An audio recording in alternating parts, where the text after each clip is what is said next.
We had to sit there for 20 fucking minutes in Hungry Jack's because the only people that were there... That sounds so racist. Okay, go on, say it. Say it. Come on, we're off to this great start with this podcast.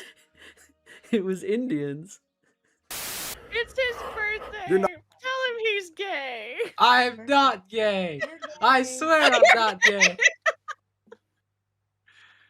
I don't know if you can hear her. Hi, Mama Cindy. How's it going? I don't think he heard you. Okay. Happy birthday. You're gay.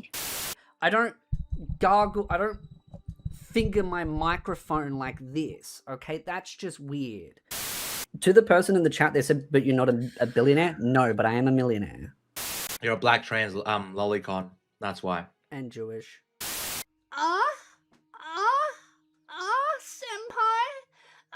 Senpai. Yeah. Oh, am I doing the eyes too? Like. Australia is just the superior version of the UK. We are. I mean, like, listen, we have our issues, but hey, at least down here, you can call someone. I can't say on the stream, but you know, a certain word that we love, but you know, and you won't get looks. Last time I tried to give you a compliment, and you literally got insulted, and then now you're a furry, just canonically. I didn't hear you properly because there was so much noise. Dude, it was like I literally said, "Hey, at least you're not a furry," and then you looked at me weirdly. So canonically, you're a furry. I'm sorry, that's just the rules of it. I was getting scared by all the furries next to us by the table. This is the one time I'm actually nice to you, and then you just take it as like an insult. So I'm like, "Fuck you, fine, you goddamn, you bloody furry. You're a gay trans flurry who likes fucking, you know, you're a lolicon." 6, 7. I swear, at some point, I'll fucking lose it. It's okay, buddy. I mean, PC at least has the option to buy some. Oh my god, 6. I just finished 6, 7. You got to do another one, buddy. I'm sorry. I just do it in the chair. 6, 7. You're getting so old, man. You're old. You're lazy, you bastard. I need some Hot Wheels on these chairs and. Well, I'm glad to entertain you that much. I know. It's because we just keep talking. It's like I know it's off. great. It is. It's awesome. It's great. We gotta just fucking shit talk. It's great, and you know, it's just the vibe. I know. See, this is perfect. I know. It's great. Now everyone's gonna think we're gay again. Okay. He's not here. He left. The guy that keeps calling me a black Jewish trans woman. Hello, and welcome to the stream once again. It's me, Tony Down Under, and I'm here with my favorite neighbor in South Australia, Espiritu. How's it going, buddy? You like the whole senpai noise, but you know what? We'll go with boy.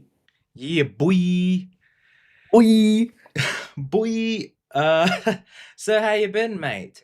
So caught a couple of your streams. You finally successfully was able to stream to Twitter, and I'm so proud of you. It was beautiful, and I'm so proud of you, my boy.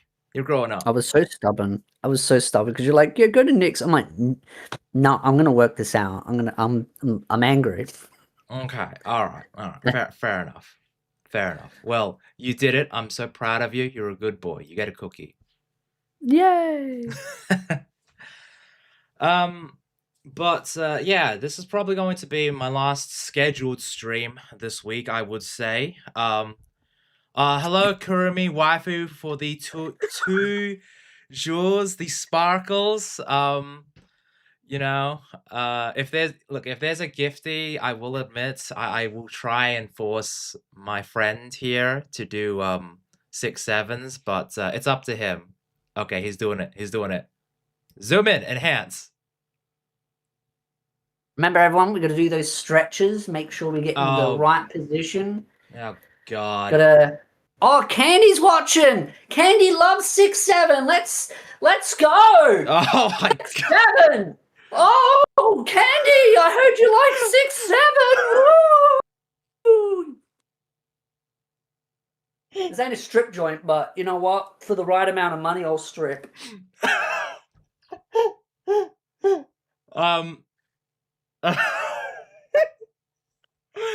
Fucking- Candy's probably gonna rage quit. Also, YouTube is lagging. Ah, damn it! Really? Ugh. Off to a great start with this one. God damn it. I was too powerful with my 6'7". Yeah, apparently so. Your 6'7" was so powerful that it caused the damn stream to lag on YouTube side. Don't know why, but thanks. Thanks, Espiritu. I blame you. Kurumi said, not that strip tease into 6'7", so is that what you're gonna do? Sure. Yeah, but how much? Is it $67, $67,000, or $670?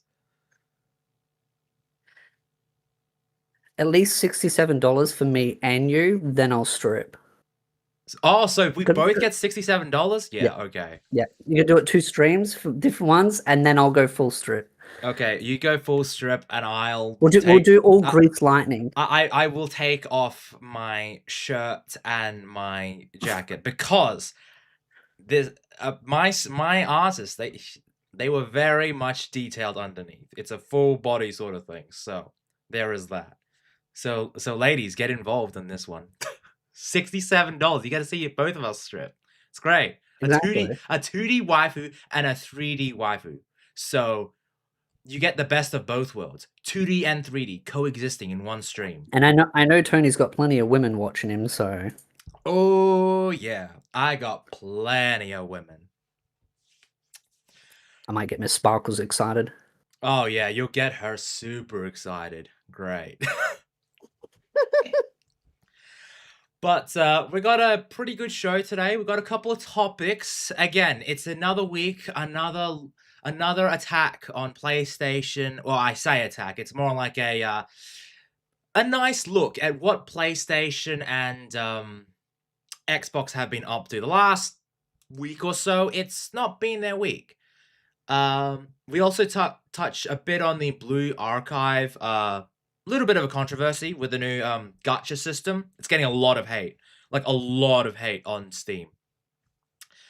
Classic Mushoku Tensei drama, a classic. You know, it's every week it's something to do with Mushoku Tensei, and you know what? I'm sick of it, but why am I not surprised? The most wholesome Mushoku episode. Tensei lives rent free. The most wholesome episode got review bombed. It debuted like with a. I could understand if Rudy did something weird and questionable. Well, Yeah. other than the threesome, but hey, that's, you know, sharing is caring, as Razor likes to say. Dude, like it's kind of funny how like you know, it's totally fine when like Western, well, let's put it frank, porn does it, and it's like, oh, it's like it's okay there because it's a porno, and then it's like you put it in an anime. No, it's wrong. It's disgusting, and it's like, dude, are we serious? They're all adults. Like, what does it matter?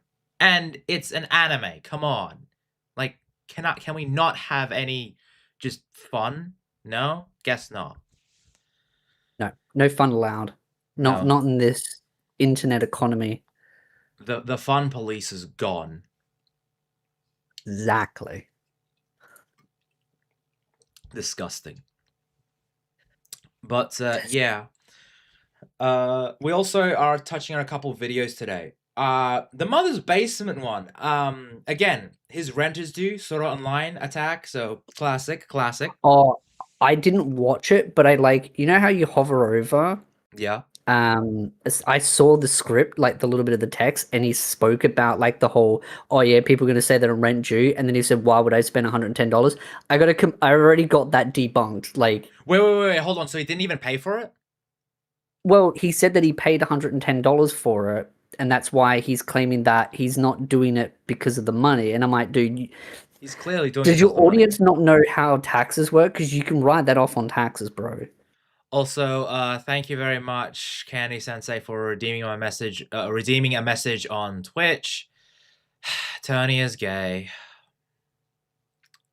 I'm so happy that you were able to do that. Really, thanks, man. But yeah, I was like kind of surprised because like you like he said, oh, I'm not gonna spend like $110 on a game. It's like, well, then what? What is this? Is he literally going to review the short anime promotional video film? Is that what he's doing? Because like, if he's like, I'm not gonna spend $110 on this, then like either he borrowed it from a friend, or he just ended up like just pirating it. Is that it? I don't know how it works. Like, do you buy the game and then you get the promotional video with it? Because like I know that there was like a promo video, like an animated like A short that came yeah. out like to promote it, but I think it's in the game unless it was like separately So released. then he would have had to have bought the game for it. Because if he's talking about the movie, that's what it's going to be. But if it's in regards to the video game, then like I don't know how he's doing it, but like, hey, we'll find out together, shall we? Also, Joey the Anime Man, he's gotten into a little bit of a kerfuffle recently because apparently people don't like him anymore on Twitter, which is pretty funny and kind of ironic in the grand scheme of things.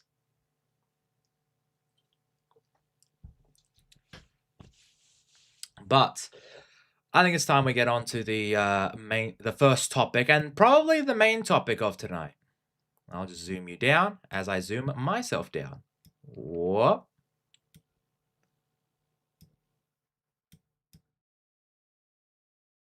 Do you need a screen share? Yeah, I will be doing that. Give me 1 second. I'm just setting things up on the stream side. Where is it? Yeah, I think I have an idea what Mother's Basement did.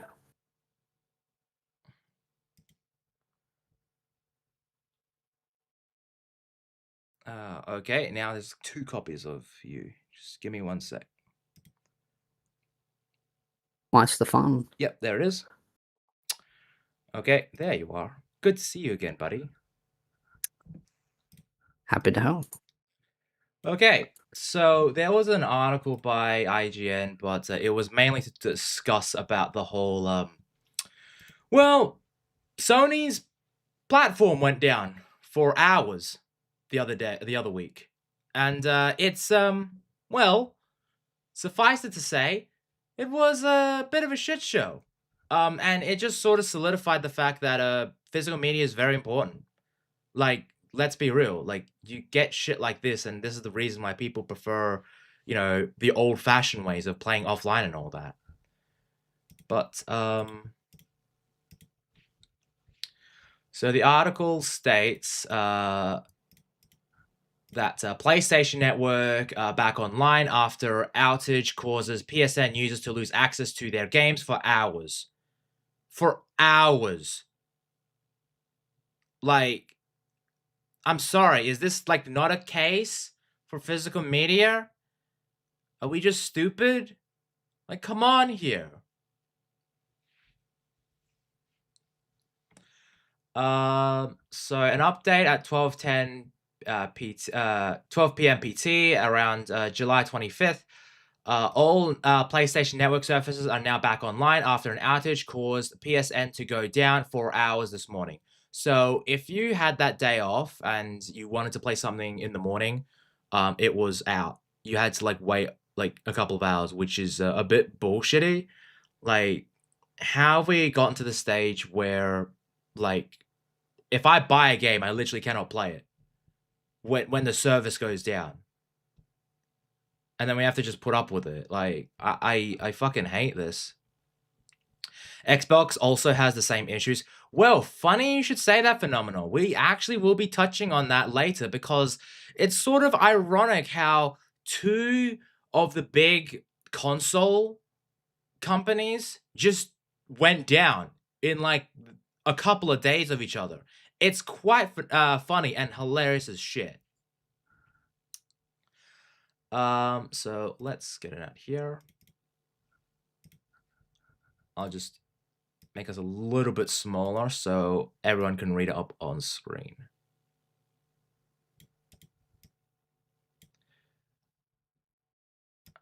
Okay. So the article states, the PlayStation service status page reports that all services are up and running.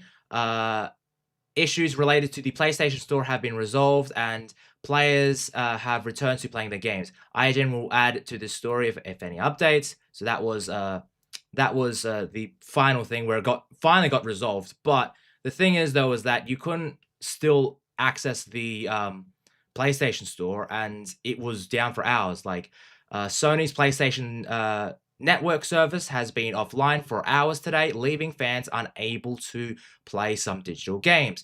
Unsurprisingly, impacted users have been left pointed to the benefits of physical copies. Just weeks after Sony's bombshell announcement, it will kill PS5 discs. PlayStation services begin to disappear for some users around 8:30 a.m. Eastern this morning, around the same time as an alert with Amazon Web Services that multiple AWS servers in the US West 2 region were facing connectivity issues, despite the problem being marked as resolved around an hour later. Players reported experiencing continued issues in the hours since, and in countries outside the US too. So it wasn't just a local thing within the US, it did branch out to other countries. The issue has hit PlayStation services just as the open beta for the Sony published an exclusive console exclusive Marvel Tekken Fighting Souls was getting underway, with its developers subsequently acknowledging issues on PlayStation 5. So, like, this is why physical media is important, and like having a disc with the actual media in it is very important nowadays, because like, and you did touch on that the other stream, where a PS2 copy and CDs and vinyl, they have the information on the discs. They have the information on it. So if I wanted to put in my PS2 copy of, say, PS1 copy of Final Fantasy VII, I could play the entire game on the disc without needing to go onto the internet to install the information and then install any patches and all that. The copy is just there. And it avoids issues like this, where if the system goes down, you do not get access to your games. And I'm fucking sick of people defending PlayStation and Xbox and all these companies saying this is the right call, when shit like this is the reason why physical copies are needed.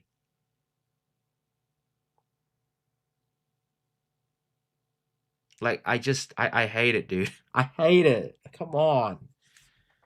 I mean, that's the problem when you make games forced online, even for a single-player experience. And the only games that should be forced online are those that aren't a single-player experience that you have to play with multiple people. But it's just too many games now force online connectivity so they can sell shitty live service microtransactions and shitty DLCs and constantly keep you tracked. And look what happens.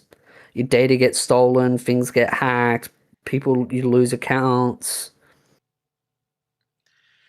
And again, like again, I know that I was planning on buying GTA 6 purely because I just wanted to cover it earlier this year. It was going to be pricey, but I was like, okay, I'll just write it off on tax and whatever. But then there was rumors that because it's in Australia and because of our new laws, we're going to need to provide ID in order to play it. It's just sort of like, I don't want to do that. I'm sorry, just let me just play my game without interfering in my own personal life. Like, the days of like having that kid that sneaks off and is able to convince their unassuming mom of buying GTA San Andreas and all these, games that are, they're a bit taboo, but hey, the kid is, really going to enjoy it and all that. Well, those days are gone now if you need to provide ID. like, I mean, listen, I played a lot of games that are mature when I was a kid, but I guess I can't do that to my kid. I have to be the one to be like, oh, hey, kid, hey, son, here's my copy of this game. I need to sit next to you while you play this, action game that is a bit more on the mature side. Sorry.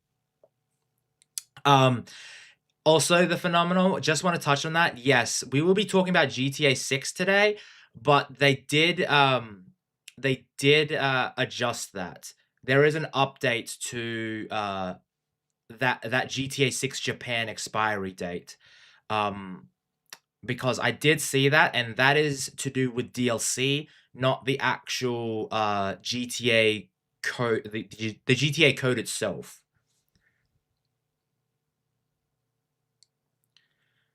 Oh, by the way, can Espiritu see us or only you, Tony? I mean, he can see you. He's got the YouTube chat on. Yeah. So don't worry. Espiritu can see you. If he wants to acknowledge you, he is there to willingly make fun of you, talk to you, do whatever he wants to, because my God, this man likes to bully everyone behind closed doors as well as online. My God, a professional shitpost at heart. No one can outdo my shit posting. No one, no one.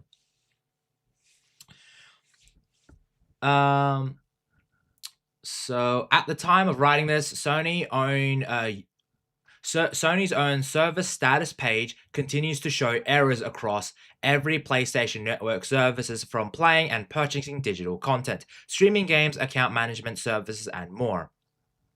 Quote, you might have difficulty launching games, apps, or network features, Sony wrote on its official status, with impacted platforms listed as including PS Vita, PlayStation 3, PlayStation 4, PlayStation 5. We're working to resolve the issues as soon as possible. Thank you for the patience. So not even just PlayStation 5 or PlayStation 4, it even affected the PlayStation Vita, which is going to be going soon from what I hear, and PlayStation 3, which again is also going to be ending soon. So it's kind of funny that it affected every single PlayStation service.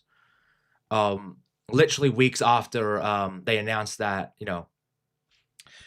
PlayStation was done with physical media. So I guess there is a God. I guess karma does happen. Crazy that. While outages happen, the timing of the latest interruption of service could not be much worse.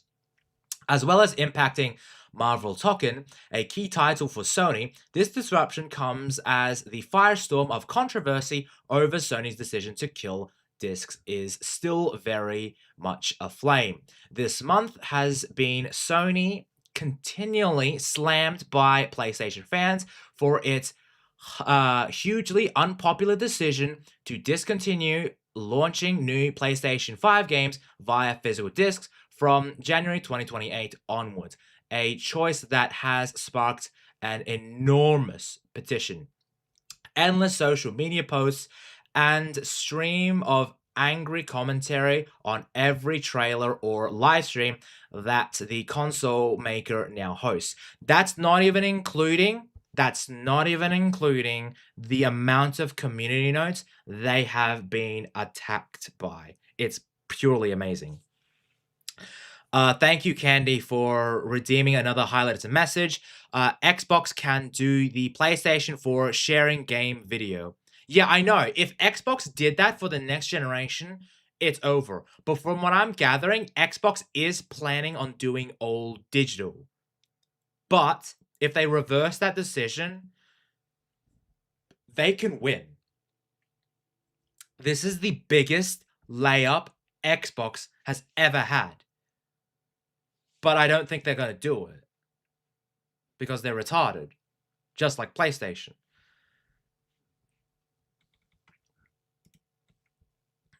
Only last night, Sony uploaded new footage of its promising, Wolverine game.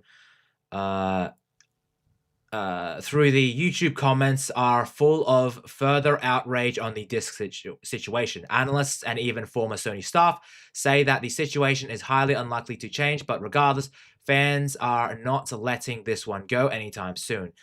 and a moment that highlights one of the pitfalls of gaming's old digital future has today only underlined its downsides further. Yeah, so again, if you defend an old digital thing, why bother getting a physical copy because digital is just better? Shit like this is another reason as to why you shouldn't do that. Like, this is exactly why you should not go all digital. It's just awful. And like shit like this is just like what else is there to say at this point? And again, like a lot of people have said that well, I think Candy mentioned no, the Phenomenal mentioned it earlier that Xbox has been experiencing issues, which is what we're going to today, because just yesterday, Xbox has been dealing with a major network outage for around 20 hours. 20 hours. And more players still can't sign in, launch games, or access their libraries. No idea what's happening. PlayStation was also down the other day for several hours. Oh gosh, Twitch bot. Candy, if I mod you on there, could you take him out for me? Hold on. If you want to mod me, I can. On Twitch? Yeah. You have a Twitch account? Yeah. How have I not heard about this? Why do you have a Twitch account? I thought you were just a YouTube only guy. See? Dude, you are like the most laziest person imaginable. Like, how have you not multi-streamed, bro? Dude. No, I don't stream on Twitch on principle. Fuck Twitch. Fair enough. I get that. I'll stream anywhere else but Twitch. But I still use it because some content creators, VTubers stream on there. Okay, alright, fair enough. Well, see, Candy was worried. He's like, "Oh, is he seeing my things?" I'm watching everything, boy. I see everything. Yeah, because like, is he? Does Espiritu like see the chat? Yes, he does. He's everywhere. Twitch is the porn site. It is the porn site, but you know, it is there for a reason. And hey, listen, it's Hassan's safe haven. It is Hassan's safe haven. But I actually like Twitch for like, you know, being like in terms of like stream quality, it's pretty good. Like it's better than YouTube in terms of like being up to like the latest latency, which is like you're able to keep up with chat very good. But then again, it was built for streaming, so there is that. Anyway, back to the topic at hand. The outage has affected core Xbox services, including account sign-ins, the Microsoft Store subscriptions, and game license checks. That means some players have been... Holy shit. Some players have been locked out of certain physical disc games. That's what I mean by what they're trying to do is they're trying to remove the need for physicals by forcing everything to be online only, which is where Asmongold's playing the technicality game of, well, you don't own the physical games anyway. It's like, sure, when everything's forced online, you don't own it, but you don't have to do that. Yeah, because like a big issue with the physical games now is that they are essentially... The physical games now have essentially become just digital keys, but they still have the advantage of like even if the game doesn't work for like, and I always bring up this game as like sort of like a scalping sort of thing. Concord's a terrible game, but if you have a copy, you can't play it anymore, but if you have a copy, it's a piece of history, because like the PlayStation Gestapo can't come into your home and take it from you. Like, they legally cannot. It is technically yours.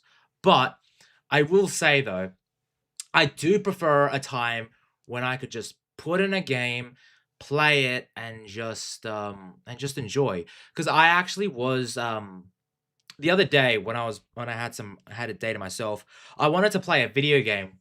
on my PlayStation. This is my first time I've used my PlayStation in however amount of months I last played or streamed on YouTube when it comes to it. And I wanted to play this game that I haven't played in a while. So I put in the disc and I wanted to install it. I had to download like the game again, which was 100 gigabytes. Then I had to download the patch for it. By the time I actually got around to playing it, I only had like 30 minutes of play.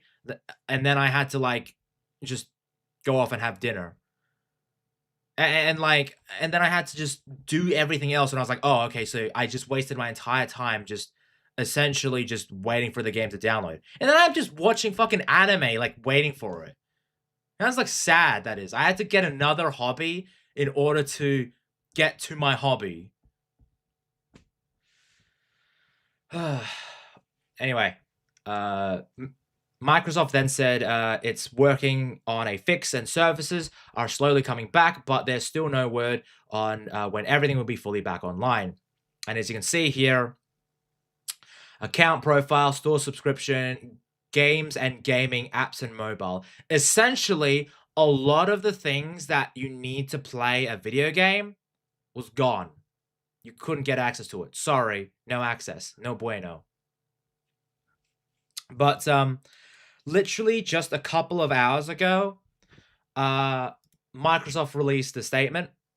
Microsoft has apologized after the Xbox outage lasting around 20 hours, sorry, not 200 hours, 20 hours. That's prevented many players from launching games. Xbox CTO Scott Van Vliet called it an unacceptable situation. Unacceptable. Really? No shit, buddy. And said, we must do better to support you. Okay, buddy. Okay, Scott. Can you, like, just release physical games then, Scott? So we can avoid shit like this? Like, actual physical copies of games. Also, thank you to this wonderful lad. 5 minutes ago, he followed on Twitch. His name's Espiritu? Interesting guy. Interesting guy. Sounds like a mad lad. Sounds like a mad lad. But you know what else happened on the Twitch side? About an hour ago. This was before the stream. Ooh. Razer provided a Twitch subscription, a Prime subscription. So thank you very much, Razer. If you're watching, you're an absolute doll. I love you, girly. Absolutely amazing. Yes, thank you, Razer, for being a tier 2 on YouTube for me. Oh, don't even go there. Don't even go there, you little shit. And she actually DM'd me that she is watching. She is watching. So get in the damn chat, woman. I don't see you. But yeah, he also added that Microsoft will share more details about what happened and the steps it's taking to prevent similar outages in the future. Again, I would prefer physical games as like a way so that if this whole system goes down again, we're able to better like prepare and like, I don't know, play games if we just wanted to. You know, call me crazy. Microsoft confirmed the issue was caused by a failure in one of Xbox's licensing services. As a result, many players couldn't verify ownership of their digital games and were unable to play until the service was restored.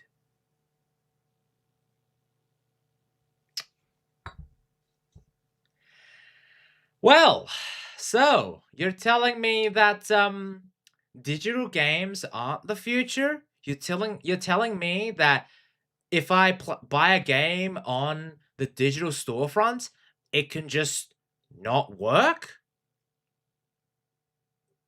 What?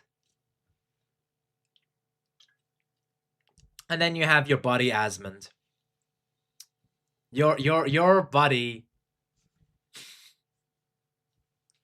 He seems like a guy that would defend it. Oh, but hey, it's okay. He's got a girlfriend now. He's doing better, guys. He's dating an Asian girlfriend that looks younger than what she really is. But hey, let's not reminisce on the point that he implied that people are P words for liking a game for an Asian character that looks younger than what they were. I know. Crazy. It's like the universe has a sixth sense of humor. I kind of love it. If he takes enough L's, maybe Kirishi might actually. Well, he's taken now, so Kirishi's out of luck. Yeah, so Kirishi's up for the grabs, man. You gonna go for it? Go for it. Go for it. Go for it. Also, welcome, Razor. We'll see how things go. Welcome, Razor. Hey, man, you've got access to them DMs. You got a better advantage than most people. Go for it. Go for it. One way to get a Google Doc done on me. Yeah, but at least speed run that shit. Yeah, but you know what's the best thing about it? You're pretty much as clean as a whistle. So like, if you did go in there, you'd be like, "Hey, listen, I got a Google Doc about me, but what else is there to say? I got Kirishi. I'm the winner in the end."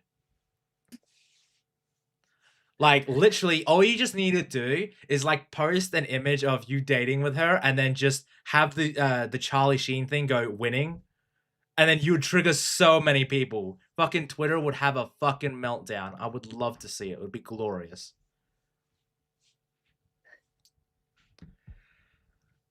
But there is another topic. Well, I say topic. It does relate to this whole thing because you actually sent it to me like a couple days ago, literally after this whole kerfuffle went down, which is a reality check. This article, a reality check for the disc debate. A study suggests read-only Blu-rays like PlayStation 5/4 games may only be reliably playable for 10 to 20 years. But the funny thing is, though, is that it got community noted. Now, you can read this, right, Espiritu? Could you read this out for our dear, lovely viewers? If you cannot see it, I will zoom in. Experts and the cited sources note lifespan estimates for the read-only Blu-rays vary widely with manufacturing quality, care, and storage. Many discs last longer. Sony's estimate DVDs last 30 to 100 years when properly stored. Now, Espiritu, I don't know much about math. I don't claim to be a math expert. I'm not much a smart person. But Yeah, we know that. Oh, thank you very much for that. But from what I gather, 30 to 100 years seems to be more than 10 to 20. This Game Rant article is accustoming. I would like to see their reasoning, but Community Note says 30 to 100. I don't know who to believe in this situation. It's baffling. Like, I'm so confused by this. I don't know who to believe in this. My question is, how much is that Twitter account getting paid to lie? It's by Game Sony. Rant, so probably a lot. And again, because to lie that badly is just hilarious, and it's like reliable, playable for like 10 to 20. Dude, I still have my Dungeon Siege copy, and that game's like old. It's like over 20 years old. Dude, we have VHSs that still work. It's not even a scratch on the bloody thing, because I keep my CDs. I never like, which I'm still, every time I think of that, I get jaded at that one time my mother grabbed my Red Hot Chili Pepper CDs and she faced them downwards. Dude, that was like 20 plus years ago. I'm still jaded about that. No, no, honestly, that's fair. Because like you hear stories of like parents doing stuff to take it away from their kids, and then Now Oh, she it's just like, took it out of the CD player because she wanted to play her stupid music. So she takes it out and then faces it downwards, and I'm just like, and then and I'm just like, damaging. You see, at least with my family, they know that discs are very important. So they would just like, if they take it out, they make sure to put it in the box, or like Mm.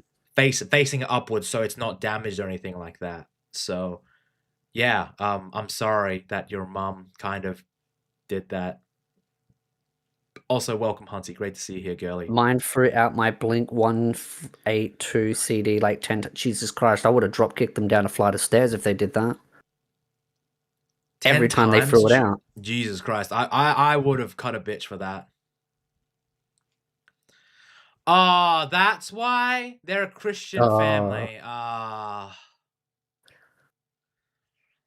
Right. Yeah, kick it down a flight of stairs. Yeah. Yeah. But do you want to read the Nope. article that we're going through on Game Rant? Sure. Oh, God.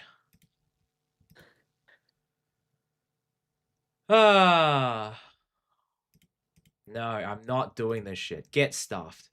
I'm not giving you my ads, you bastard. I don't want to read that shit. I'm just looking at this guy's little information blurb here. He's a staff writer at Game Rant based in Turkey. Really, dude? Honestly, Also, these sites are just going to go out of business at some point. they are. Like, they're so disingenuous at this point. Hello, Dedronic. Great to see you, dude.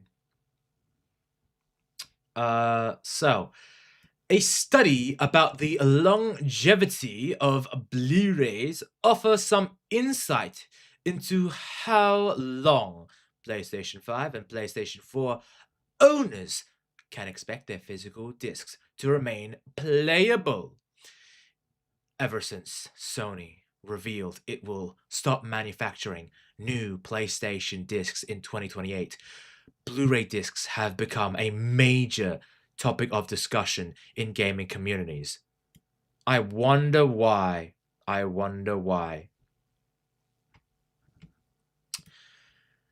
Gamers opposing Sony's decision argue that digital games do not offer the same ownership as discs, which can potentially remain playable for years. This view was supported by a study showing that over 90% of PlayStation 5 discs work offline. However, another study suggests that while discs may better guarantee ownership, they are fragile products that may not last long if neglected. So, you're telling me that if a disc is neglected, it won't last long? Dun dun dun.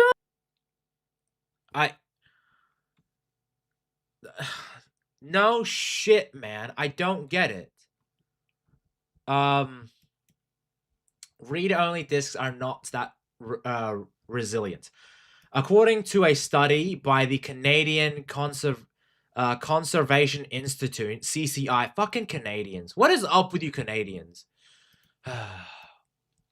Read-only discs are expected to remain usable for 10 to 20 years. A read-only disc, or BD-ROM, comes with pre-recorded digital data such as a movie or game. So based on CCI's observations, physical PS4 and PS5 discs may only last up to 2 decades. I mean, yeah, but there are still games and movies and anything in the past that have lasted longer, and they're on older tech. So like I don't like, again, and this is if you don't take care of them. No shit, if I threw my disc around of, like, say, Final Fantasy 16 that I have on my PlayStation 5, and I just threw it around, chucked it around, and I put it in my console, well, no shit, it's not gonna work. Like, is this guy retarded or something? Dude. Discs start degrading from the day you get them Do you really need an expert to say that discs degrade over time?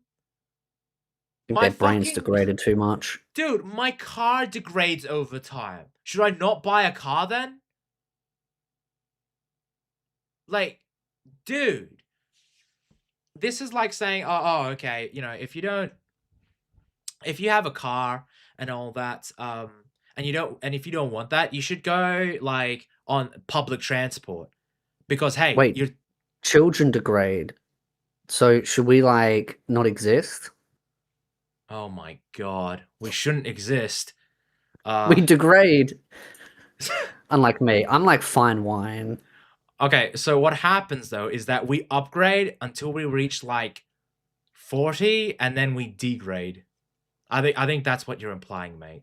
You I don't know. There's some people where I feel like they started degrading pretty early on in their life. the average Twitch streamer. Average VTuber. Average woman. Yeah, so I'm starting to degrade in about like 5 years time when I reach 30. So it's been nice knowing you, mate. We're all cooked. We are cooked. In a 2024 abandoned flesh become machine. yeah, we need to Nikkei. we need to become cyborgs, man. We need to become cyborgs. Yeah, I want to fuck a robot. Dude, I want to fuck a robot too. It'd be great. You know, it was kind of funny. Like, actually, the other day, I went over to my mom's place because we were just sorting out details for our vacation. And then she was like, "Oh, you're doing really well for yourself, but can I suggest one thing? You should get a girlfriend." And I'm like, You knew it was coming. I know, because she's an Asian mom and she does that. And I looked at her and I was like, "Mom, have you seen dating what it's like now?" And then she's like, She "No, wants but you-" grandkids. Yeah, I know she wants grandkids. And you know what I did? I sent her the video that I sent you and Razor. Like, dating in like 2026. And she was like, and she just looked at me like, "Oh, so this is what you have to put up with?" I'm like, "Yes." And she was like, "Okay, maybe you Fair can like," enough. she was like, "Maybe you can hold off on it for a bit." And my dad just laughed. He just laughed at the video. He was like, "Yeah, okay, fair enough." All right, so in a 2024 interview, Ern Bierman, a heritage information analyst at the CCI, said discs, whether they are optional discs or any kind of media, are degrading from the day you get them. Yes. Did you really need an analyst to say this? Analyst. Yeah, they need an analyst, an expert analyst to check this out and confirm this. Dude, this is just so fucking retarded. I feel like I'm in a clown show.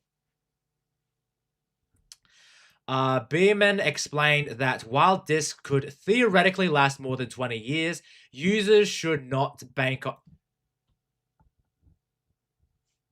Dude, consoles don't last forever. Should you just stop banking on it? PC parts don't last forever. Should you just like... Okay. All right, a couple of things here, buddy. Boobala. My friend. So... Plus, I have a solution if they were that worried about discs degrading. Yeah, just... They should treat consoles like they treat PCs, where you install the game from the CD on the PC, and then you don't have to keep putting the CD into the PC every time, then you can just keep it stored. But of course, they should make the game smaller and not waste hard drive space. I do think, though, that this article, and again, I feel like this is a lot to do with a lot of journalist outlets. I feel like this isn't just rent due. This is just we need more engagement on our platform. So they use... Yeah, they're trying to rage bait. This is rage bait. But it's just... like, at least with some rage bait, there's like a hint of... I could get the idea out of where they're coming from with this. For example, like Collider, like a lot of these movie outlets, they're like, oh, ranking the MCU or something like that, and then they rank, some weird positioning, and you're like, okay, fine. At least there is like a kernel of truth in there. This just comes across as we need an expert to say, to point out the obvious. This is just clear fucking rage bait at this point. It's like, dude, no shit. Part of the reason video game discs are harder to preserve is how they work. Since a BD-ROM game requires constant and consistent data transmissions, even minor damages to a critical area could make the entire game unplayable. Yes. I think people should donate just because Tony's trying so hard with that voice there. Oh, thank you very much. I really appreciate that. Hey, Not listen. quite as psychotic sounding as me, but he's putting in the A effort there. Hey, I can go more psychotic. You got to add that Karen voice in it. You got to add the little screech, the high pitched woman. Actually, There you go. actually, You're holding your nose, aren't you? no, of course not. Blu-ray technology is also more vulnerable to physical damage because data is stored on a fairly thin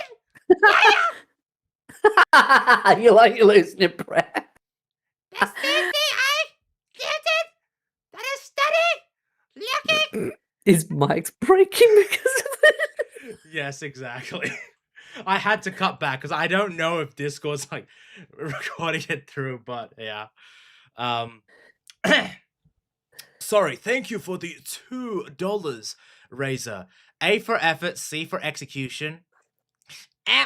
Actually, Razor, I think it's the other way around.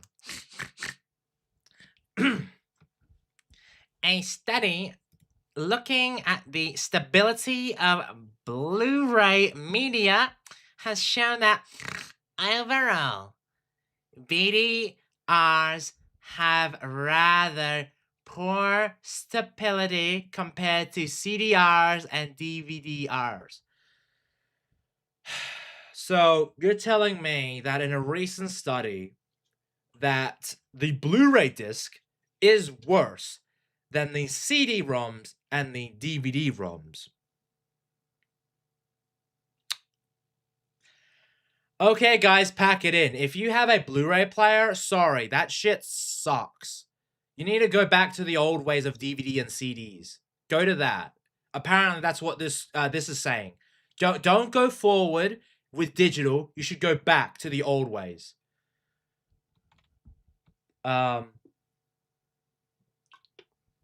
Says here, there are more resilient Blu-ray technologies out there. So again, yes, there are more Blu-ray players. We should upgrade to them instead of going to digital. Like, at least he's giving me options, but like the whole 10 to 20 years, like, again, that's basic information. I don't get that. Many gamers preserving their digital games as physical copies use third-party Blu-ray discs, such as Verbatim. Interestingly, CMC Magnetics, which owns Verbatim brand, claims its BDR6XSL has been certified by the TUV Rhineland Group, and the data storage period can reach 70 years. So, 70 years, it's pretty good lifespan, all things considered. All right, we already got that out, but 10 to 20 years. What are the expert tips to extend the PS5 and PlayStation 4 disc lifespan? Holy shit, guys, this is going to be peak. Espiritu, would you do the honors, please? Hold the disc by the center hole outer edge between the forefinger and thumb. Label disc with a water-based permanent marker on the clear in a hub. Avoid adhesive labels of any kind. Avoid plastic sleeves. Stored discs Stored vertically. stick. I was like, whoa. Store my stick. Oh. Wait, where's it? No, I'm kidding. Hey, down Store boy. We're on discs stream after. vertically. Okay, after. Store discs vertically standard size jewel cases. Limited exposure to the pollutant and light as much as possible. Keep discs in the cool, dry environment. No, throw it in a fucking swamp. Yeah, duh. Maintain temperature between 14F and 73.4F minus 10C and 23C. Maintain relative humidity between 20 and 50%. So, call me crazy, but this seems like basic fucking knowledge. I don't know. This is just basic bullshit, isn't it? What? This dude, come on. We know this. Like Candy said, we already know this. I don't see the issue here. Like, dude, we know. Why are you rehashing an expert's tips? Like, really? Anyway, that article gave me a fucking brain aneurysm. And the comments are like well, they really don't like this. I mean, this is how many comments altogether? 63 comments. And it's probably the most traction this article has, but a lot of these comments are very negative towards it. So yeah, it can, again, definitely last longer than 20 years. But I didn't know we needed an expert to come in and tell us the obvious. Like, hello. I mean, to be honest, I can kind of see why they had to make a list when I just saw a clip of a black woman asking where Ukraine was and thinking that was a city in the US. Oh, and then my was God. like, oh, so it's Russia. And it's like, okay, yep, great.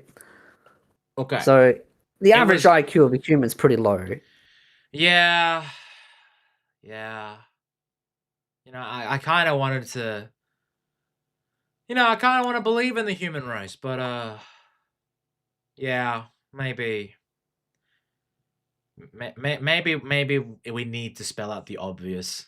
Maybe we the do Jews need to. taking over the world and enslaving everyone was a good idea after all.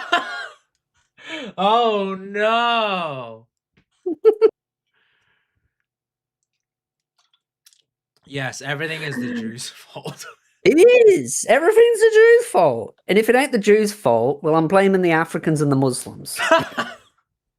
Oh, God. What about the Indians? Indians are too stupid to be able to do anything. Oh, God. Ah, Jesus Christ. This is all a joke, YouTube. Please don't ban us. It's satire. Yeah, you know what's probably gonna happen? We're gonna get our fucking Twitch accounts nuked. Mine, I get more use out of it than yours, but... Do you even make any money out of it? Other than Candy Sensei saying he loves you in the comments? I mean, listen, I got Razor to send me a Prime account before, which, again, That's a thank you, girl. Well, and it's worst like- case, if you lose your Twitch, just make a new tier on YouTube and just get it up to that. Yeah, I was going to do that anyway, I was going to do that, and you get exclusive access, like my attention and love. Oh, Razor already gets exclusive access to me. Oh, okay, all right, yeah, sure. Apparently, I get exclusive access to her. Oh, okay, all right. Well, what do you mean by that, bucko? Just some photos. Jesus. All right. Totally safe for work. Totally.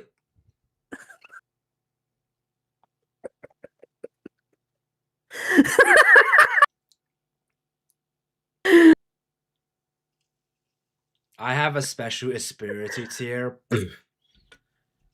She does. I don't need to take this bullshit. Anyway, new topic. Again, more relating to the whole physical media and PlayStation and Xbox and kerfuffle bullshit. Rockstar has confirmed that GTA 6 retail physical editions is just a download code in the box. So it's just that. A download box. A download code. Awesome. And those codes don't work the same way on every platform. It's region locked on PlayStation 5. So, if you have a PlayStation 5 copy, it is only limited to that specific region. Download codes are region locked. Rockstar recommends buying the game from a retailer in the same country, region as your PSN account to avoid activation issues. Importing a cheaper copy from another region may leave you with a code you cannot redeem. For Xbox Series X and S, Rockstar says Xbox download codes are not region locked, making imported copies much easier to use. In Japan, GTA 5, PlayStation, PS5, GTA 6 download codes will expire 170 days after launch due to local regulations that expiration does not apply globally. You will own nothing. So when it comes to the Japanese one, I heard that that's in regards to DLC. I don't know if that's in regards to the game, because I did see a tweet that followed that up and did state that that is purely a DLC thing. Because I'm assuming they're going to be releasing those GTA shark cards, which is those $1 million things for the online proportion of it.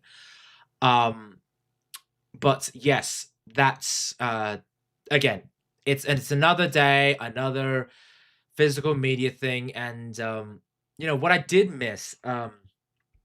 I keep remembering this because it's such a thing that my mom got me. That back in the day, she bought me 2 video games, and she imported them from one version of the game was from China, or like one of the Asian countries, and she got it for cheap, and it worked. It was like she only paid like $30 for the game when it was like $100, and it worked. But with this whole code thing, you can't get discounts anymore. Like a lot of these companies will have to, like, a lot of these stores will have to sell them at full price, which I don't like it. Again, I'm very much of the belief of, like, if I go to a store, I would like a pre-owned copy of the game. Like, sometimes it's just cheaper that way.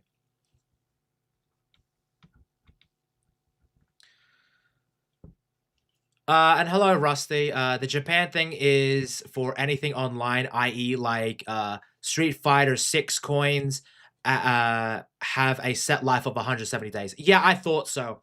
That's purely a DLC thing, which checks out.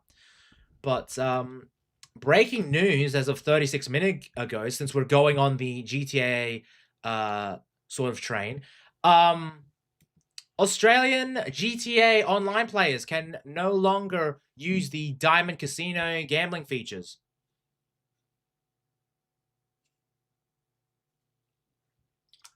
What is it? Because I don't play the game. So, in the game, there is a casino where you can bet your shark cards and money on that, and you're able to essentially gamble in the game. A recent Rockstar update has disabled access to all casino games and the daily lucky wheel for players in Australia. Blackjack, roulette, poker, slot machines, horse racings, and other gambling activities are no longer playable. Players can still enter the Diamond Casino and buy or cash out chips, but they can no longer use them to gamble, making the casino effectively useless for many. So, a feature of the game, which again, I don't really like, gonna be real. I don't really like, I think gambling is awful, but it is a Yeah. feature within the game, okay? In Australia, it is rated R18 for drug use and gambling. And now they've removed a feature of the game. So, I would say yeah. they're probably not making as much money from it anymore. It could be because in Australia, you probably know this, Espiritu. In Australia, there's a lot of gambling issues here. Yes. There is a huge lot of gambling issues, especially in the state that we are in. If you go to a local pub, there is a section purely for gambling. Mm-hmm. That's how Every pub pretty much has a casino slot section. and they're pretty big sections in these pubs too. It's like bigger than the bloody food areas. the reason why the food is so cheap, or like comparatively, is because the slot machines are able to make up for the money for that. Because True. if you you can go get a really good like fish and chips, steak, anything like that for like easy $20, which is pretty good size for what you can get from like fast food places. Because I went to a pub interstate and they didn't have any gambling, and a schnitzel meal that was smaller than my meal here was around like $35-40. You know what? I actually kind of am okay with gambling now. If that means going to a pub means I get a cheap meal, because I don't care for gambling because I'm not retarded. Yeah, exactly. I'm not a gambler It's too. like if these people are that stupid to go for the fancy, well, we just lied. What do you mean? We gamble. We just gamble differently. What do you mean we gamble? I mean, I gamble. Oh, on your cards? Yeah, I don't gamble. but I get though. something. I mean, you got the high school DxD cards. Yeah, but that's purely because I'm a DxD fan, and like I only got that purely because like I'm a collector of that. I'm not gambling. I'm not expecting to get anything rare out of it. I just thought, hey, it's that. And in terms of That's what I wanted. and in terms of gacha games, I haven't spent a single dime on it. I'm not gambling. I haven't spent a single dollar on any of the gacha games I've played. So technically, I'm not gambling. I'm just playing the game as intended. Technically. You're a good gambler. Hey, listen, you can't gamble if you don't spend money on anything. That's how I see it. If I was tempted to buy anything, it is probably Nico. Purely because but then the you can desi- tax write it. Exactly. But I don't want to do that. I don't really feel the need to, and I just kind of like, I don't really want If to you spend get money. anything, get the seasonal passes. Yeah, but again, with me, I'm just like, I would rather not pay for something that is free, technically. I'm Well, you do get the skins. sure. That's why I say the seasonal ones, because you get all the extra items and the skins. Because, dude, I am gonna buy a fucking Maxwell skin. Oh, she's so hot. See, that's you. Me, I'm just like, I'm not really. I don't want to. I'm a. Yeah, but I'll just claim that on tax. Yeah, of course you'll claim it on tax, bro. You're a 'Cause it's legend. content. Whereas me, I'm just like, I don't know. I don't really want to gamble. So like, really, you're the only gambler here. I'm just the person who doesn't gamble. I gamble responsibly. Dude, you went to it. The last con we went to. How much did you spend on it? On cards. How much did you spend on cards? Probably close to $2,000. That's not even including the figures, dude. Yeah, the figures were just over 1,000. The cards were just under 2,000.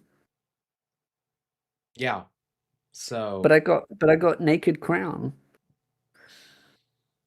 I don't want to be here anymore. This is like top tier coping if I've ever seen. This is just the amount of cope. I'm like, It's bro. not gambling if I just brute force my way through. Yes. It's not gambling. I'm just going to keep spending money until I get the car that I want. I can quit anytime, guys. That's restrain myself from the joke. Go on, say it, dude. It's on my podcast, so I'm probably gonna get cancelled with this shit. It's just like how the Jews work with the world, despite Oh, everything. Jesus. Oh my god, of course. And the funniest part is I have Jewish friends, and I always do the same joke to them whenever there's like something going on, and I'm like, "Yeah, it's your fault because you're a Jew," and they're like, "Yeah, it's like." I will say though, I think you triggered the chat because fucking Razor was like, "Holy balls!" Candy was like, "Holy, how did you spend so much on cards?" And then Jovoy, sorry if I mispronounced your name. What the fuck is wrong with you? The figures I understand, but why 2,000 on cards? Because I can. I bought the 2 DXD boxes, which they're limited, so they're like 300 each. And then the Nikkei boxes that I got were $100 each, and I got 7 of those. So you put those two together, that was like $1,300. Also, for those who ask why he spent 2,000, is that he's an addict, he's a gambler, but also he's kind of smart because he can just claim it on tax. Yeah, because I make content out of it, and I won't stop making content because then I want to make the money back so I can go spend more 2,000 on shit. So technically, that 2,000, he probably will recoup a fair amount of it, if not all of it, and then make some. Mm-hmm. So technically, he kind of profited from this whole thing. So all in all, Espiritu, pretty good stuff. Mm-hmm. But he's just a professional gambler that is able to just.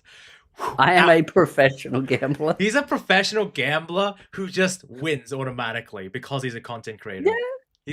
He is, as Charlie Sheen once said, winning. Dude, all the cards I got are worth so much as well. Dude, if he sold that, he's pretty set. He's pretty set. Yeah.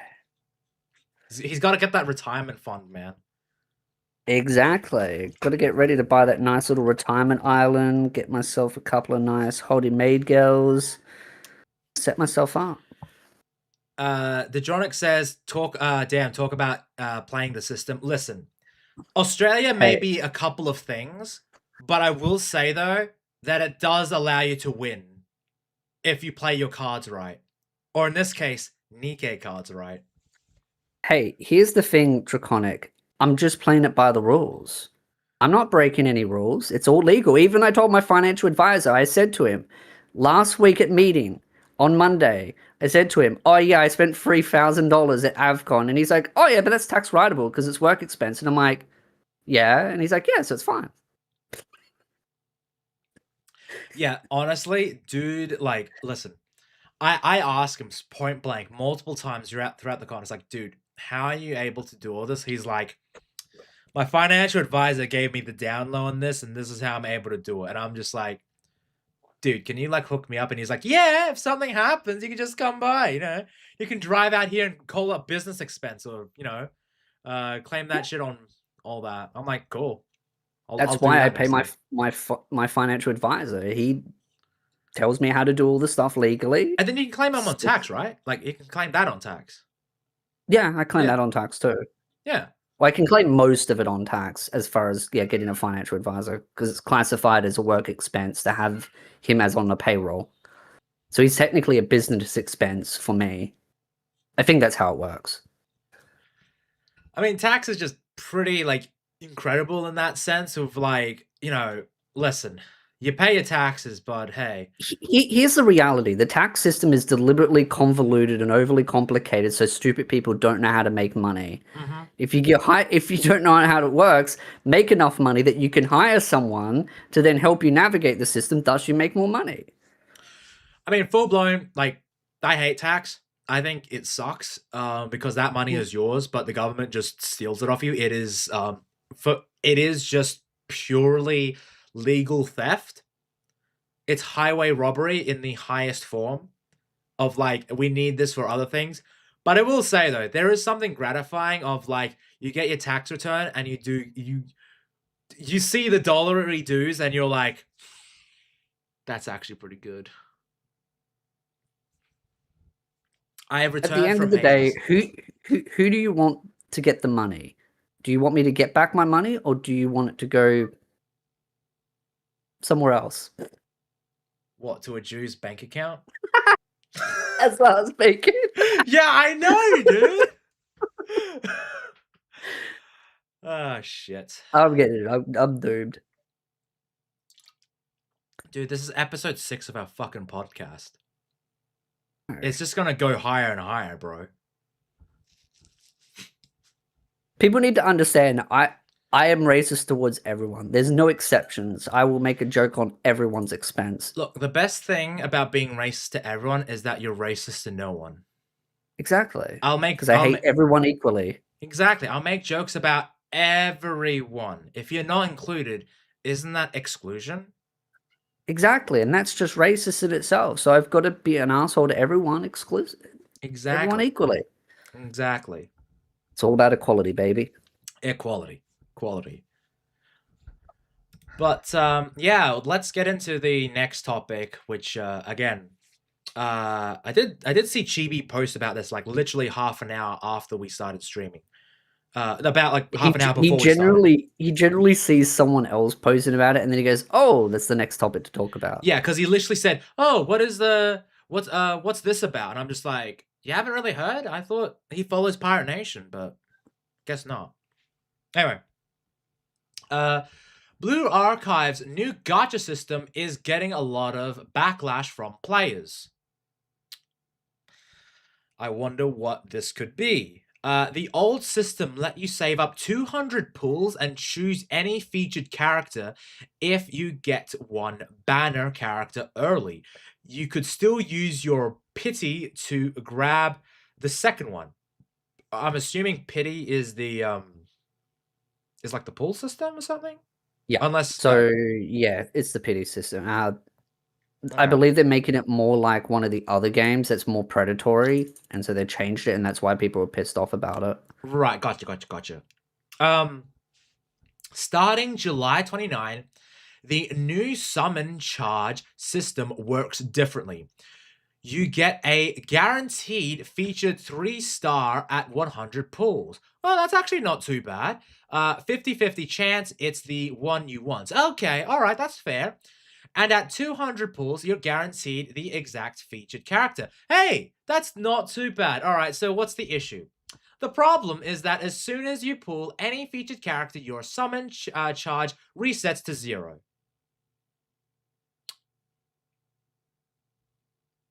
Huh. That's, Huh. A lot of players feel the new system makes collecting both characters much more expensive than before. God, and look at that ratio. Look at that fucking ratio. That's on the 25th of July. Absolute insanity. And like, you know, I must admit, I was going to check out Blue Archive purely because on Candy Sensei's recommendation. But after this, I've been put off by it. I will full-blown admit, I've been put off by playing this game. And then if we go to the webpage, it's overwhelmingly negative. With 4,000 reviews and all that, it's mixed now. Like it was mixed before, now it's overwhelmingly negative. And the fans are not happy. Like, not happy. People with... And this isn't just, like, booting up people... Like, people that have just booted up the game and just, you know, posted about it. This is people with hundreds of hours. Like, again, this one, you could... Like, if the diehard faithfuls will be like, oh, well, this guy has only got 7.1 hours in it. Like, what the hell? But then you've got gamers, like... The first one, 386 hours, 63 hours, 500 hours, 500 hours, 170 hours, 200 hours or so. These are people that are fans of it that have sunk hours upon hours into I would say this a game. lot of these people probably played it before it came onto Steam, Yeah, exactly. so they probably So got a lot more hours more on it. hours, true, yeah. But like, and then you have and then you have this one review. This one I'm very mixed on. This is the 19th of July, 2 hours recorded, and at the review time, 0.4 hours. Like that is very hesitant. But then you have other reviewers where That's the it's like, thing, because I think a lot of them have an account through the browser, like through their launcher, and what they've done is they've gone to Steam to vent about it. Because I don't think a lot of these people use Steam to play it; they use the launcher. well, yeah, again, Separately. and then this reviewer, Ranger Danger, I'm doing my part, 0.4 hours. So he's probably got more hours on the actual launcher Yeah. itself. But like, it's just so wild to see like this game is being ratioed to high heaven, like high heaven. And this game, I'm just like, I don't want to play it.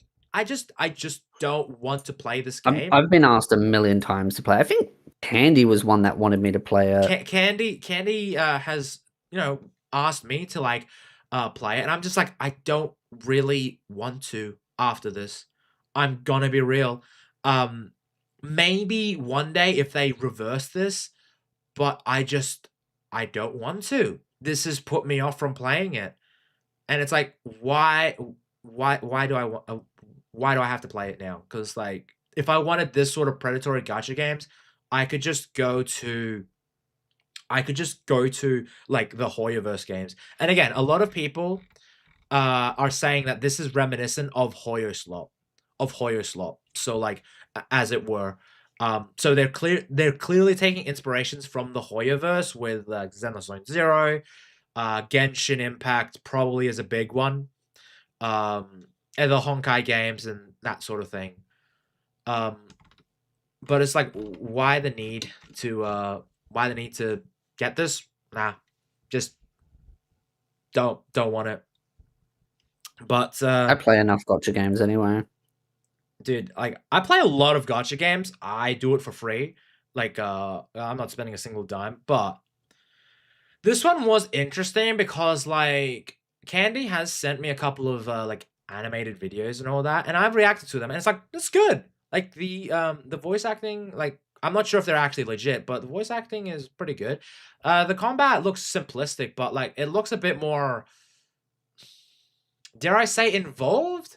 And the chibi design of like these characters is cute. It's cute, and it's a visual novel. And I'm like, this sounds like my thing. This sounds like my thing. But with this sort of with the game itself now, I just don't have the need for it anymore. I just don't. But on a lighter news, hello Jack. But on lighter news, I say lighter news. It's another week, another episode comes out. You know what we're talking about. Mishoku Tensei. So, Toilet real quick while you rant about that, oh, and then I'll okay. winch about it. Yeah. So, you guys like Mishoku Tensei, guys? Because I'm gonna be honest. When we did the watch party on Espiritu's watch party, it was a wholesome fucking episode. It was a wholesome as fuck episode, this one, and it was really good. Like, I don't have much issues with this episode realistically. It's just an episode of just Rudius and his wives and just spending time with family. It was a beautiful episode of Mishoku Tensei. It was nice and calm.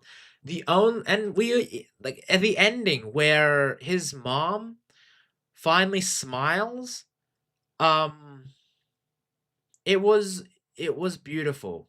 It was a lovely bit of it was emotional. Now, is it the best episode of Mishoku Tensei? No, not really. It's just an episode where it was very, down to earth. It just felt like a bit of slice of life, but it was wholesome. It was beautiful. It had a lot of heart, and the fact that it was a celebration of it was a celebration of just a birthday and all that. It was just Rudy being a good head of the family. It's not gay if it's a three-way. It wasn't gay to begin with, dude. Bro got to smash 2 women pretty amazingly. And hello, Erish. Yes, I am the Goon Master, but my co-host is also a Goon Master. We are the Goon Masters. It's in my top 5. Oh, yeah, for sure. Mushoku Tensei, easily one of the best animes, I will say. And in terms of, like, isekais, definitely up there. Definitely up there. In terms of, like, modern isekais, this is probably number 1.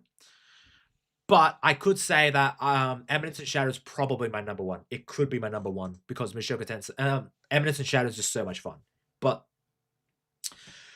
with Mushoku Tensei, it has a lot of heart to it, where I don't think a lot of isekais have, excluding ReZero and a couple of others, of course, but a lot of isekais, they go for the fantastical nature of it.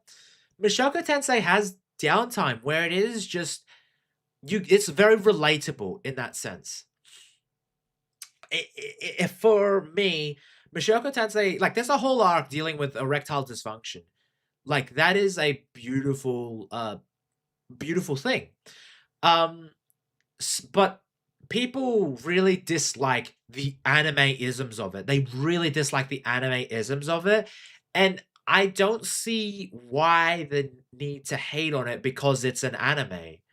But anyway, the episode debuted with an 8.1 out of 10, which I'm going to be honest, I would say it's about an 8. It's a solid 8 out of 10 episode because it's just a wholesome episode and it's just Rudy being the head of the family. He is a family man and he okay, I can't believe I'm describing this when it comes to fucking Rudy, but over the last couple of, like, seasons and like arcs, like, he has gotten to the point where he has embodied maturity and masculinity in that sense. He went through his immature phase and he was going through, like, a really rough time, but in this new life, he has matured and he has embodied what I would consider proper masculinity of being a family man, being supporting his family and putting his family first, and overall being a good head of the family.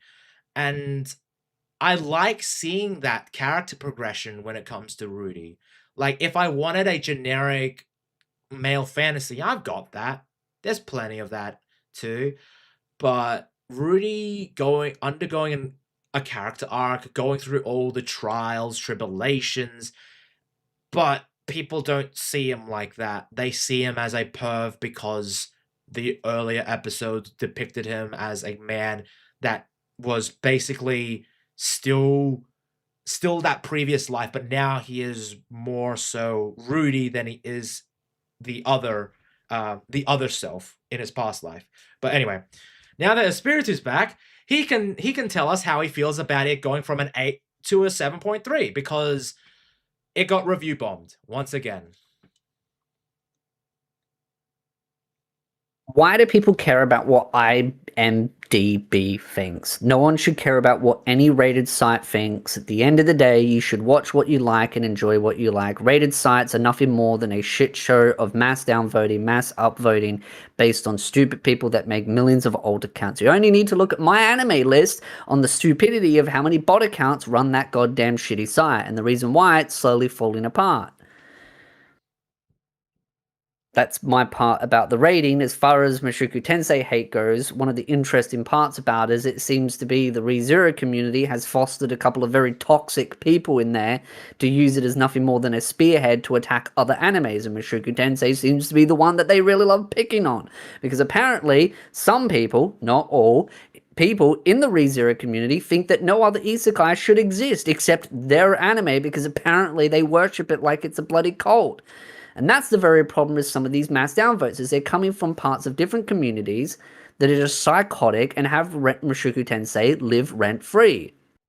God forbid a character tries to fix his own life and tries to stop being an absolute shithole of a human being that he previously was and tries to do better. Sure, he stumbles, but he tries to do better. And you know why people hate that story? Because they look at themselves in the mirror and they realize that they are a worthless piece of sack of shit and they have no interest in improving because they have no motive, no drive, no reason to try because they make up every shitty excuse to not become a better person. And so that's the people I think that mass downvote this show and that hate on this show. Those that are a piece of shit, that do not actually want to become better people. And so they look at someone like Rudy, who was a piece of shit, who was a scummy, absolute, deplorable, bottom-feeding parasite of a human being who had trauma, but was still that, actually try to do better. And God forbid someone tries to do better in their life, because that just makes losers like those look like shit.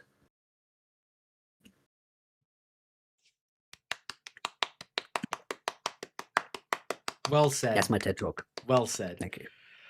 Because, like, again, like, I will say, like, with Rudy as a character, he has undergone so much in the last 3 seasons than most isekai protagonists. I'd say the vast majority. Where, you know, you see him stumble, you see him improve, and isn't that what, like, life is? You're supposed to improve yourself.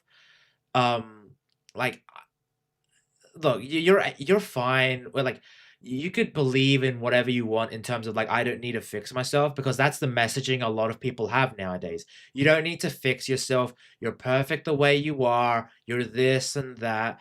Well, the thing is, life isn't like that, really.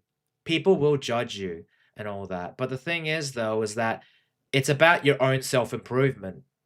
Sure, if you have a bunch of issues in your own life, you should make changes in your life to improve yourself, because you're constantly evolving. Life is constantly evolving.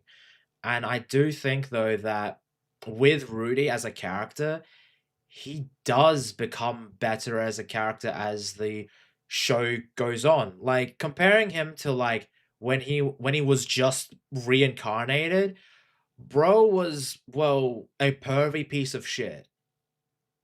Like, and a lot of people saw him like that. And people still see him like that. Whereas when they compare him to now, who he is much better, like, people just hate him because he is he's much better now as a person. I also thank you, Candy, for redeeming a message. People don't want to improve anymore. They want to be accepted as a piece of shit. Yeah, exactly. Exactly. I saw this one TV show. It's about this, I cannot remember the show, but it's this big woman and these 2 guys, and they're like siblings and all that because they were foster kids and all that. And originally, the main point of the show was that this woman was, this woman goes as self-improvement, she loses weight, and that was the original character story of this woman. And this is Western media, by the way. This is not Japanese, it's Western media. And the writers then pivoted to her, and trying to, you know, focus on her personality and her character and whatever, instead of her weight loss. Guess what? People still consider her as the most annoying part of the show. Because her personality was like, I'm, you know, this and that. And it's like, listen, if you're going to have a bad personality, at least undergo some development. But when the development was about trying to, quote unquote, fix her personality, wasn't really working. Weight loss is a huge part of that. For example, like with Rudy, he had to deal with real life struggles of erectile dysfunction. And I did touch on that, but like, that's something a lot of people deal with and all that. And people were like, oh, wow, they're actually going there with this. Because I remember I was talking with a couple of friends back in the day when that season popped on. And they were like, oh, they're actually going with this. I'm like, yeah, they touch on real world elements, you know, in a fantasy genre. And they're like, oh, I didn't know it actually did that. It's like, yeah, that's the anime. It's not just quote unquote isekai slop. This is like one of the best isekais out there. It's like top 5 easy. And I say top 5 because Eminence and Shadow is pretty peak. I'm just saying. Like, that show was fucking goated. But yeah, it's just something that I saw and I was like, yeah, IMDb, again, IMDb is probably, out of all the rating places, I prefer the most because that's just people how they feel.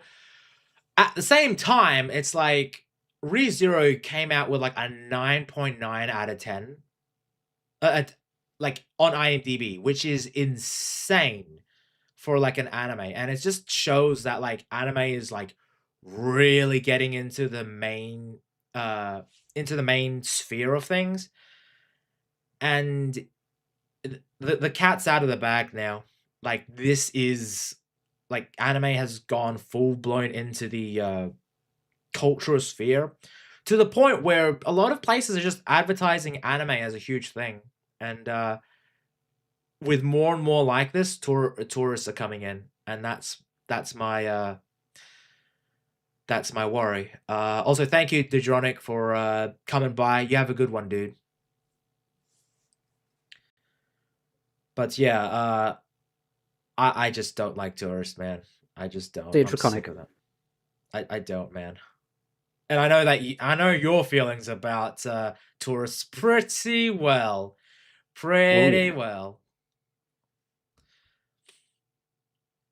But yeah, just wanted to touch on this because every week Mushoku Tensei gets some semblance of hate, or people hate on it because it's a man trying to improve. And I feel like now with this episode, like, listen, even though we've got more story to tell, if we actually just ended the show here, if it was like abruptly cancelled, I would be satisfied with this episode.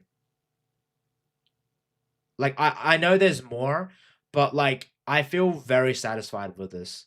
Like, if this was a ending to a show, it's happy, man. Like, people just hate happiness now. I'm sorry. I'm just like, I like this.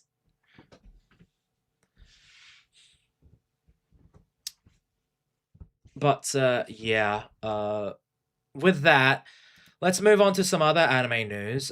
Something that a name I had not heard of in a long time, but Legacy people know. Also, thank you very much, Candy Sensei, for redeeming another highlighted message. The people who hate Mushoku Tensei are people who never want to improve. Again, they want to stay a piece of shit and stay with their mum's basement. Or rather, a mother's basement. That's some foreshadowing right there, if you guys don't know. Anyway. To Love Ru. To Love Ru. Espiritu, what's your history with To Love Ru? I've watched the anime. Have you seen all of it? Yeah. Okay. My history is I got up to episode 20 of season 1, and I think I kind of dipped out. And then my friends bought me the whole DVD pack of it. Haven't really gotten into it. So thank you for the physical media, bros. But I don't know. It's something that I thought was really cool at the time. It was nice, but again, To Love Ru was like after my DxD phase. So like going from DxD to To Love Ru, it was kind of like, I don't know. I don't want to shit on To Love Ru, but I'm just like, where are the boobies? You know, I was like, where are the nipples? I want to see more. But you know, I didn't get that, unfortunately, Espiritu. But not to worry, To Love Ru fans, I'm not calling you out. Instead, you get good news, guys. To Love Ru is getting a brand new one-shot to celebrate the manga's 20th anniversary. 20 years. The 25-page full color chapter, so it's not just black and white, it's full color, written by Saki Hasimi and illustrated by Kentaro Yabuki, will be published in Jump Giga 2026 summer on August 17th. Thoughts? I wonder if they're going to use this as a way to test interest. And if there's a lot of interest in it, they might try and push the author to do more and maybe come back.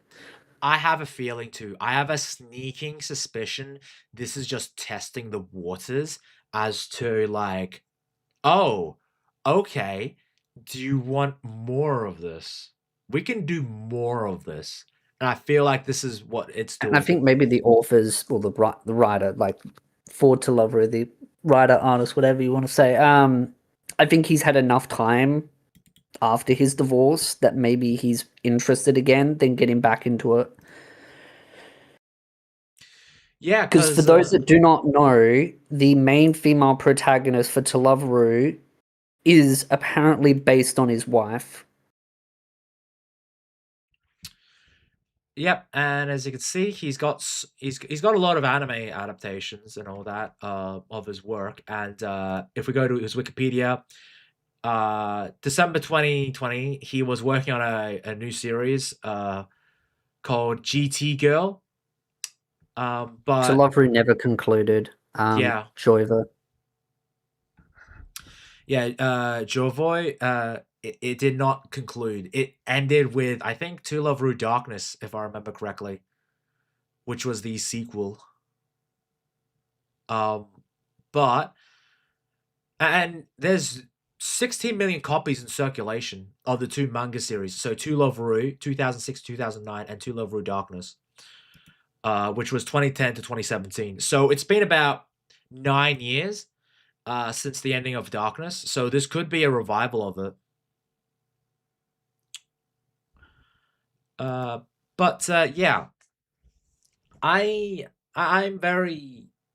happy for the To Love Ru fans. I've never been a To Love Ru like fan of it. I might get around to like checking out one of these days, like properly sitting down and watching it. But it's just it's one of those series where it's like a legacy title. It's a legacy title that pushed the harem genre forward, and I'm incredibly grateful for it because I know that this is a lot of people's first debut into the harem genre, and it spawned a lot of degenerates out of it, and I'm forever grateful for that because this is a time where anime was getting popular, but it wasn't a juggernaut as it was in the late 2010s, 2020. I would say the early 2010s was my generation, and we were still in the phase of anime is a niche sort of thing. Because I know that in high school, I think there was only like 3-4 of us who really talked about anime. But by the end of high school in 2018 or so, it was anime was everywhere. Like there was a lot more talking in high school for me.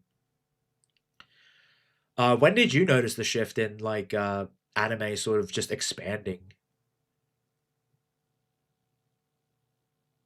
I mean, it's come in multiple waves. I mean, we've looked at probably like 8 years ago, we had a pretty, let's say 8 to 10 years ago, we had that sort of big wave increase. But I think COVID was probably the biggest one that's happened so far. Mm. We've had smaller ones, but I think COVID was really big, and there's some goods and bads that have happened, more negatives in my opinion. Because I know that people have said that like anime has been around since like the 90s or so. Like I know that people said, "Oh, anime's been mainstream since the 90s," and I'm like, yeah, you could say that, but I would say it only hit like the mainstream media when all these celebs are talking about it in like the 2020s, especially. Like when celebrities have eyes on it and they're marketing their products as, hey, listen, this is this is like One Piece, or this is a manga, or this is an anime, rather than this is a Western cartoon, this is a Western comic.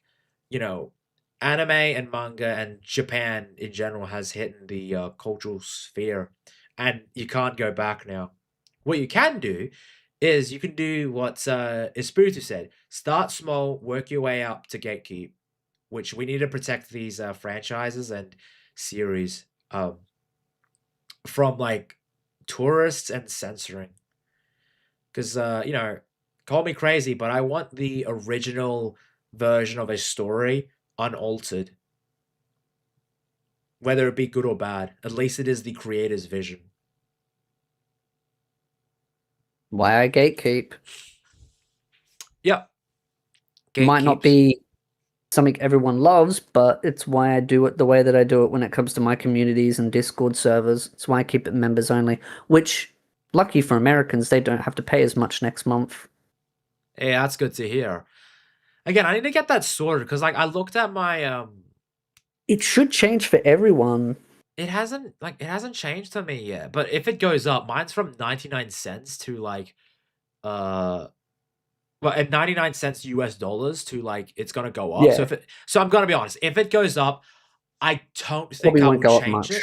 I don't think I will change it. If it goes up from like 99 cents to like It might go up to like $1.20. yeah, I'm gonna be Maybe honest. $1.10. I'm not too fussed about it because it is very much on the low end. Mine's like $2.99 Yeah. Australian dollars. Because like again, my member is like there, but I'm gonna do a bit more of a maybe expensive one Higher later down the tier. line. Yeah, a higher tier. Like I don't know, something like $5.99 Australian dollars, which is like what, $5, maybe if that. It's actually 4 now for Americans, if I remember correctly. I'm just going to double check because so- that's why it changed. Because originally $6 Australian was like $5 for Americans, Right. and then it changed because of the currency conversion. Now it's $1 less. Right. So it's probably going to be just $4 US. Again, my change is probably going to be small in the long run of it. But if it goes up like a couple cents or all that, I'm fine with it because like my membership is pretty much pretty on the low scale. I'll join your membership in 2 months, Espiritu. Oh well, Candy, that's okay, buddy. He's Much not too bad. appreciated. I guess I can go up a tier for you, Tony. Oh, Razor. Oh, you're such a doll. I'm sorry. Oh, gosh, you're making me Aw. blush. You know, you're gonna make a Spirited jealous if you keep talking like that. That's right. I'm pretty content with those photos. Ha! Okay. All right. All right. All right. You know what? Listen. That's just you're playing dirty, dude. That's just come on, dude. I can't believe you would do this to me. Absolute bastard. That's what you are. Little shit. I don't deny it. I never deny what I truly am.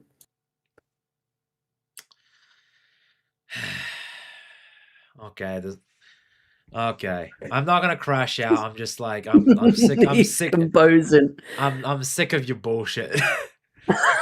I'm sick not of even you. trying to crash you out. I can try. No, you're not going to. Anyway, Candy's redeemed another 100 for a highlighted message. I switch around which YouTube I'm a member on Tony's right now. Next is the Raptor, then Espiritu, then the Raptor, then Tony, then the Raptor, then Espiritu. So is he just bouncing around between us three? Interesting. Sounds like it. Wow. Just wait So for Candies will become some like super loaded stud. yeah, when he becomes a millionaire, he can just pimp us out. Exactly. He could just be like, hey, listen, here's some money. Get something nice for yourself. Yeah. But we've gone through the main like articles and topics I wanted to get through. But not to worry, everyone. The show goes on as we get video time. So I wanted to check out a couple of videos today. So the Mother's Basement one's going to be the big one. That's going to be the last one because, hey, as a lot of people have put it, rent is due for the guy. But Yep. with this one, this is by Hirohei, a content creator that I I am sub to. I follow on Twitter. I'm not as big of a viewer of his. I don't really know much about him. What about you, Espiritu? I watched Hirohe's content for a long time. Apparently, he used to do anime reviews, but now he does the drama stuff. I didn't know that. Well, you either die a anime reviewer or you live long enough to see yourself become Mother's Basement. I mean, the interesting part is if that's true, then he's kind of like Chibi, where Chibi used to do reviews and then he pivoted over to the more political drama topics. But what I did was I just made a second channel and do both. Yeah, but your main channel did initially start off as an anime sort of thing, and then now it's A lot of people. now it's just it's drama stuff. And hey, listen, it works for you, and you do talk about anime just in a roundabout way, and that's fine. You find ways to evolve or move into a content creation. And listen, you created a new channel, which if you guys haven't subbed to his new channel, Razor or Hunty, if you could go to, or any mod, if you can go to Espiritu's, if you can link Espiritu's 3 channels, that'd be great, because he needs more subs on his 3rd account. Needs more subs.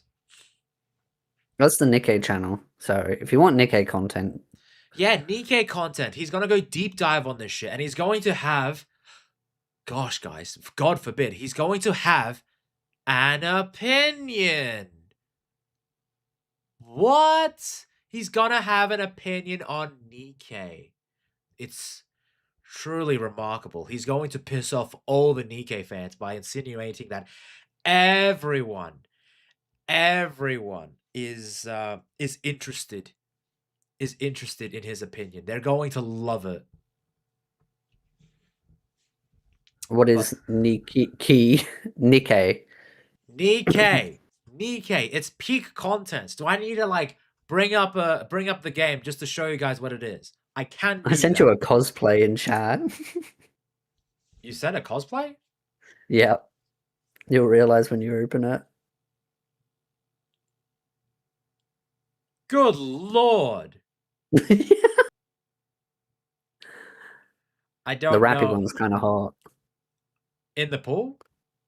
Yeah. Yeah, she's I ain't gonna lie, she's actually, yeah, dude, I agree. She's fucking good. I only see 2 channels. You only see 2 channels, Hansi? Damn. It's on the front page. It should be Espiritu Extra. Yeah. It's all good, Hansi. You don't have to do that. You can just you can just make fun of him for not being transparent with his new channel.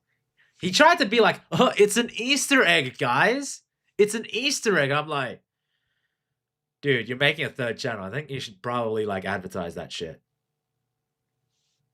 Oh, I'll advertise it once I actually start making the content and start putting it out. That reminds me, buddy. Isn't it your turn to upload to the Goon Lords? Is it? Yeah. I thought every week was your week. I don't even know what to upload. Just upload a segment from anything. You've got multiple streams, bro. Okay. You got so much content, dude. Just pluck something, upload it. Do your classic Espiritu stuff. I don't know. You could figure out something, you bastard. I'll figure something out. Yeah, exactly. But yeah, I can't wait to see your Nikkei content because I would really like to check it out. Hey Espiritu, Tony has read an AMSR script one day because he reached $100. Got any topic ideas of what I should look for, like yandere or something? Okay. I'd say go furry. Oh my god. You're an asshole. You're a dick. You gotta make it worth $100. I know. Karnak donated $100, which you fucking legend. But He's loaded. I know, because he got that tax return money, baby. Oh yeah. Glad Uh, Konak's not making me do anything humiliating. Yeah, that I'm planning on doing that on Friday before I head off on Saturday. So that's going to be my last stream for the week and for the next 2 weeks. Speaking of that, I do need to like set aside time to like upload segments to my YouTube. But yeah, that's a after stream, probably tomorrow thing when I get up from my slumber. Anyway, or today. Let's just get on with Joey the Anime Man just got cancelled. Interesting. A lot of people have Again. been talking about this clip right here. As you can see, 2.4 million views on twitter.com. Honestly, this video from Joey, I actually applaud him for this. This was like one of the very, Yeah, so do I. This is one of the very rare times where I'm like, Joey's still in there. He's still in there. I mean, There's like, still some of him left. I mean, he's like still trying to crawl out under from there, but Joey's still there. You know, I give him props for that. And you know, to his credit, from what I gather, he's off Twitter because he's not doing an Angry Joe or anything like that on attacking everyone who dare criticize a media that he likes. It's like no. It's just he had an opinion, he uploaded it, and he just has been quiet on that. Captioned, well, actually the caption is a quote of what this woman in the video says, but we'll take a look at the caption / quote, which reads, quote, "We need more animes with female protagonists," unquote. And the caption to that is now, woman who has watched 5 anime series in her life, aka a tourist causing problems. Hey, this is my fandom now. You gotta change for me. Yeah, no. Jokes aside, though, it's not even just about, like, you have to change for me, which we've seen from anime tourists before. No, this one is also the fact that she's also just wrong. Wrong in pretending, or I shouldn't say pretending, wrong in acting. In her own ignorance, like, there's not a lot of anime that have female protagonists. There, in fact, actually is a lot of anime and a lot of manga with female protagonists. And it is funny that, like, you know, a lot of these tourists, they like, oh, well, you're just recommending animes that are like typical. Like, a lot of people's defense when you say when people say we need more female main characters, main protagonists in said media, you give them examples and they go with, oh, you just went with the stereotypical ones. It's like, well, because they're really good characters? Is that why they're stereotypical? Like when it comes to like anime, a bit of the biggest one, Sailor Moon. You know, female main protagonist, like right there. But people go like, oh, that's just typical. It's like, yeah, but it's a female protagonist. Like, sorry. And there's plenty of female protagonists if you actually go looking. Like there is a whole genre of otome female love interest. Didn't like My Doom Signs like signal the end of the world or something like that? That anime that spawned off a whole genre of like otome isekai female protagonist clones after that. Got 2 seasons and like a movie or so, but it spawned a whole genre of like a lot of stuff. I'm a Spider, so what? An example. Exactly. There is a lot more examples than just your typical Sailor Moon. It's just a lot of these tourists, they just spout shit rather than actually just doing the research and watching it. All they Or care some of about is those characters are mainstream. Sorry? That's all they care about is mainstream. They do care about mainstream but the thing is though, is that the thing that makes it mainstream is people getting it into a certain anime and watching it, like a ton of people. But like, you can't really force that on people. You can't force that on people. People have to find it and make it become mainstream. Now, Shonen Jump is a pretty safe bet for it to become quote-unquote mainstream. But then there are some animes that just you don't really suspect on becoming mainstream. Like, there are just some that just come out and become complete surprise hits, and they work out really well. But, you know, it only gets mainstream through word of mouth. some of the most beloved characters in the medium. But that's exactly how these anime tourists are time and time again. They clearly. Oh, hey, Dragon Sword. I did play that game. That is a really good game. I recommend it. It was a former gacha game. I think you probably watched me stream it, but it was a former gacha game that got turned into an actual game. It's fun, but it removes all the gacha stuff. So we'll say early game, I'm really enjoying it, but if it's like this the whole game, it can be a bit of an issue. Don't really like anime, but they LARP as if they do. Then they go around virtue signaling, being performative as heck, calling everything problematic and offensive. You know, the same sort of slop that we've heard from people like this over and over and over again. They really need to get some new material, or better yet, just like stop LARPing and move on with your life. But, you know, apparently that's a big ask for these people to stop being fake. That's something they just can't do. Speaking of which, that takes us back to this lady, and things get really crazy because she actually, after she makes her horrible points, she gets called out by Joey the anime man. I know, kind of surprising, right? But again, hugely based. I really give props to Joey on this one. Honestly, like there is still hope for the guy. Like, and again, I think we've said this on multiple occasions, but Giguk is probably the one that I would be like, out of like the trash, when Trash Taste ends, he's probably safe when it comes to the anime community. Joey is very much like, out of everyone, I would say when it comes to content creation, he is probably going to be done with Trash Taste. Like after Trash Taste as a content creator. I don't know, I just got that feeling. But in terms of like anime sphere, he's not too bad. Like, he's not as good as Giguk in that sense, but he's relatively alright. Can't say the same about Connor though. He just comes across as just a guy who just never really liked anime, that just got surprised, that just stumbled across into it, and now it's his thing, and he's now part of an anime sort of like sphere when he's mainly a gamer. hey, let's play the clip. It's about 1 minute long. My anime hot take is that we need more female protagonists. Sailor Moon, Madoka Magica, those are the obvious ones. Serial Experiments Lane, Girl Who Leapt Through Time, Kill la Kill, Kanan, Ogo Proxy, Claymore, Yojo Senki, Ghost in the Shell, Violet Evergarden, Azumanga Daioh, Maiden Abyss, Nana, Shoujo Kakume Utena, Yona of the Dawn, Ascendance of a Bookworm, Psycho Pass, Black Lagoon, Certain Scientific Railgun, Haibana Denmechi, Hayafuru, My Neighbor Totoro, Little Witch Academia, Hibiki Euphonium, Ancient Magus Bride, Nichijou, Blood Plus, Blood Sea, Kara no Kyokai, Kiki's Delivery Service, House Moving Castle, Nausicaa, Spirited Away, Suzumiya Haruhi no Yutsu, Soul on a Free Reign, Lovely Complex, Fruits Basket, Princess Tutu, Perfect Blue, Oran High School Host Club, Carol and Tuesday, Apothecary Diaries, Bocchi the Rock, Keep Your Hands Off Eizouken, Dead Demons, Dead Destruction, Ghost Sick, Wolf Children, Georgia Part 6, Moribito, Shirobako, Bloom Into You, Kino no Tabi, Humanity Has Declined, Slayers, Uma Musume. Damn. I guess we do need more female anime protagonists, huh? Bro even pulled.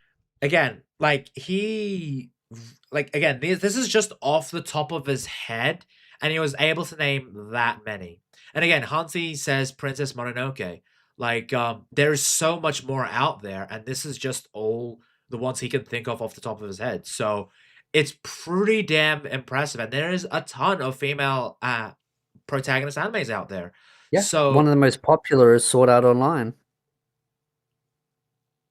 You're gonna piss off Ace with that one. Yeah, I know. I'm not offended because like I'm a fan, but I admit it has shortcomings. And hey, honestly, you may be right about that, because the arc that a lot of people like is the second half of season 2, which has Arsenal, Which is focused on it. Yeah. And then you have the Sword Art Online progressive movies, which is just Technically, the focused on Sword Art Asuna. progresses is just, focused on Arsenal. Yeah, exactly. Kirito is technically the love interest in He that. He got cocked.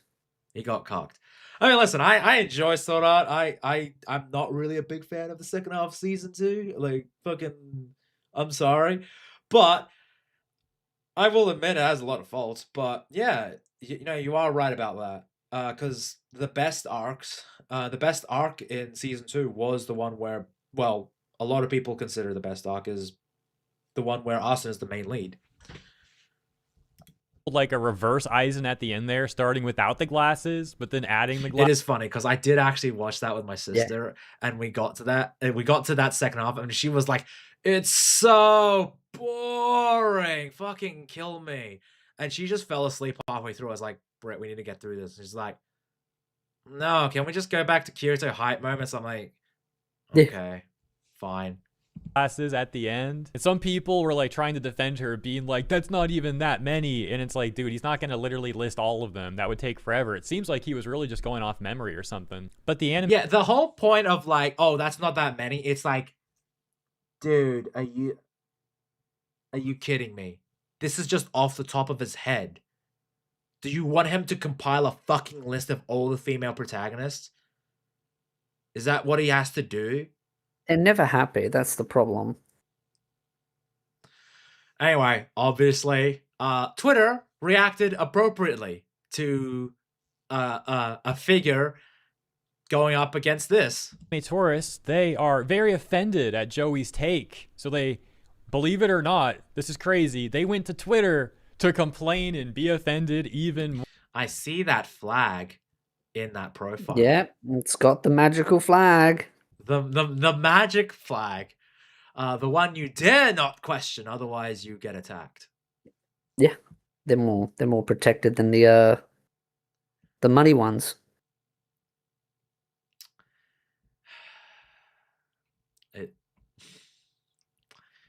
Swear to God. Jesus Christ, dude. You use that. It's like, bro, are you secretly Jewish? You never know. Maybe this is all a cover for the fact that I'm secretly a Jew. Wow, using your goy slop ways. You're what's wrong with Hollywood. You're infecting Hollywood with your goy slop. Fucking Jack's like, you're talking about the Jews, aren't you? Have you not seen the last fucking 2 hours of just Espiritu just like going on like fucking tangents about the Jews? Every fucking time. Hey, I respect a good world conquest. Thank you very much. No, that's fair. Or My only like they disappointment always- is they didn't let me in on it. Hey man, listen. If you're going to make me sell out, pay me first, man. Pay me hard. Take a couple mil. Dude, listen. I would take not even a couple mil, I'd take $1 million. Honestly. In this day and age, I'd take that $1 million and I would invest it in I want a private. Oh, actually, I shouldn't say that. You want a private what? A private island? Yeah. I Dude. realized after I said it, I was like, you know what? That might be a little bit too far. Do you know what would happen if you get a private island? You'll be known as the Australian Epstein. Yes. With your fucking harem sort of thing. If you wanted that, Wait. just Wait, if I conquer Australia, does that mean I own an island? yeah, you do own an island. It's called Tasmania. That's where we're gonna. Well, You know they what? already do. They make all the drugs you know there. what? But you know what? We need to expand. We need to expand. We can't just think of Australia. We can also include New Zealand. Ew. Conquer Australasia. I'm gonna basically for all the low IQ people over New Zealand. Yeah, New Zealand is our prison hellhole. Brilliant. We build a wall around it. And we Exactly. put everyone in it. Dude, that's And what then we I'm make the New saying. Zealanders pay for the wall. Exactly. You see, this is why we're the perfect duo. We finish each other's Brilliant. thoughts. It's great. I feel sorry for my New Zealand friend in there. We can import him over. Yeah, he's one of the good ones. And all they can do, if you want to make a movie in New Zealand, it has to be Lord of the Rings, and it has to be like a properly good one. It can't be woke Yeah. shit. It's got to be good. Yeah, but then they'll just move to freaking England and then burn a bunch of trees. They actually did that in Rings of Power, but you know. These do. I know, shocking, right? Great lives. This person says, she said more, idiot. Do you know what more means? That tweet got 1.1 million views on Twitter and hundreds of responses calling the OP out. For example, we've got Lady Lark writing, we have had many female protags already. People in the anime community who have eyes have been knowing and seeing this for years. And this post that reads, I want more of this thing. hey, you already have a lot and you're not underrepresented in the anime space at all. We'll ask for more and more. What don't understand? And another saying, this is very clearly a list that he made off the top of his head, but if you actually looked at the currently airing shows, there's at least like 20 shows airing right now that do have female protagonists. We have a new season of Magi Lumeri about grown women as magical girl OLs with no fan service at all the things Twitter complainers claim to be clamoring for, but I barely ever see anyone talk about it because the people that complain the most about female representation in anime don't actually watch anime. But That's a big thing. A lot of these people that are, crying out in outrage, if they do watch anime, it's the mainstream shows that so happen to have male protagonists. Like, and then it's your own fault for not watching the anime with female protagonists, isn't it? It's on you as a quote-unquote anime fan. But oh no, you have to come in. You're the big man or the big woman or whatever thing you are. And you come in and go like, actually, sorry, let me use my voice. Actually, You broke the mic again. actually, you need to make more female protagonist in my anime slot, my hetero homo slot. Sorry.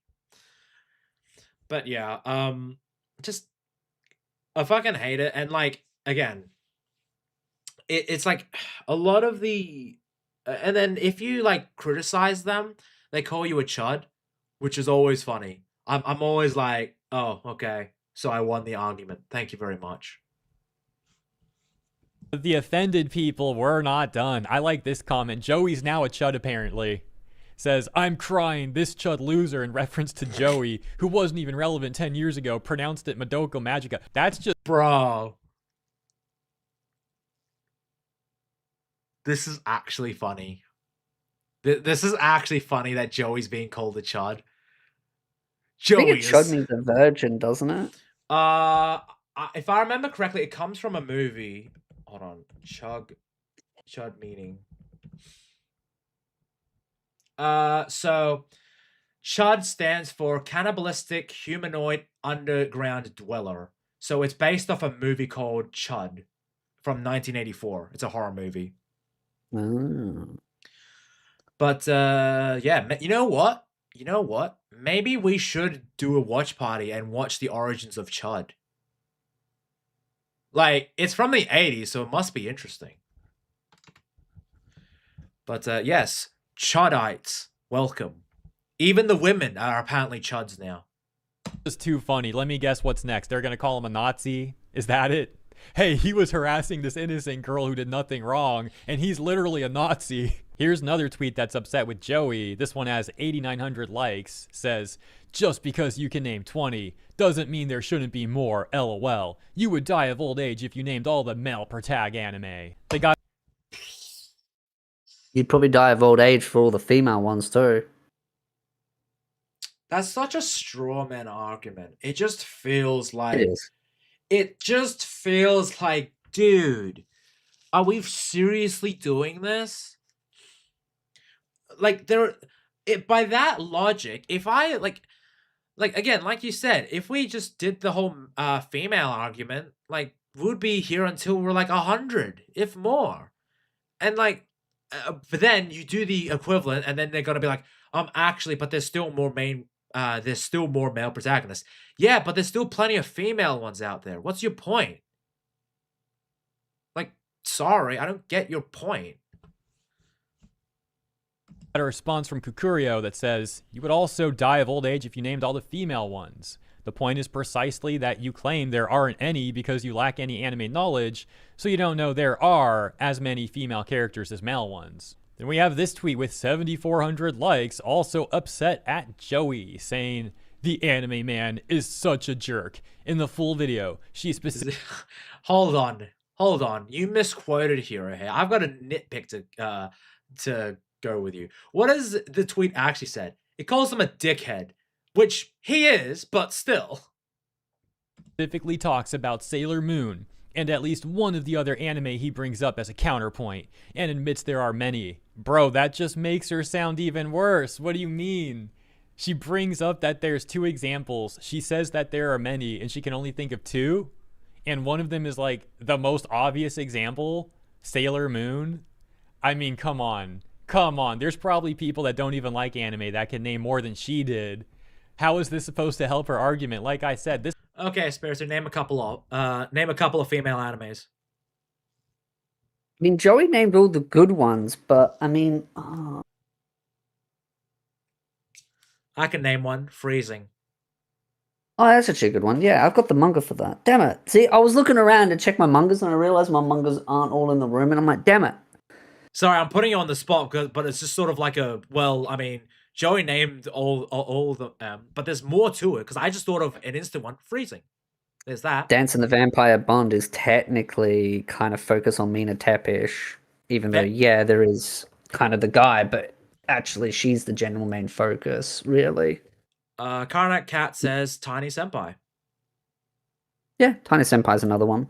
I got another one. Vampire Knights. Yep. There's plenty of female-led animes out there. There's plenty. You just need to look. And it's on you. It's on you if you don't find that. There's plenty of them out there. But just type into Google and I'd just be like, oh, let's see what they come up with straight away. Yeah, go for it. I mean, I assume they're probably going to go over some of the ones that I already... So I'm a Spider, So What?